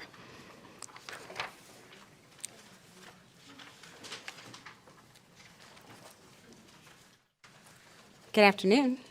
Good afternoon, Madam Chair and members of the committee. For the record, Marla McDade Williams. I serve as the administrator for the Division of Child and Family Services in the Department of Health and Human Services. Item 43 is the transfer of $3,888,162 from the American Rescue Plan Act Revenue Loss Reserve category to the ARPA Children's Mental Health category to support an allocation to DCFS for the Children's Mental Health renovation of Building 9. And item 44 is the addition of $3,888,160 in Federal American Rescue Act planned dollars for renovation of Building 9 on our West Charleston campus. And the purpose of the renovation is to convert it from an office building to a residential facility to serve girls with developmental disabilities. The proposal is for a 6-bed or a 6-room double occupancy to serve primarily kids coming through child welfare and in some cases the juvenile justice system.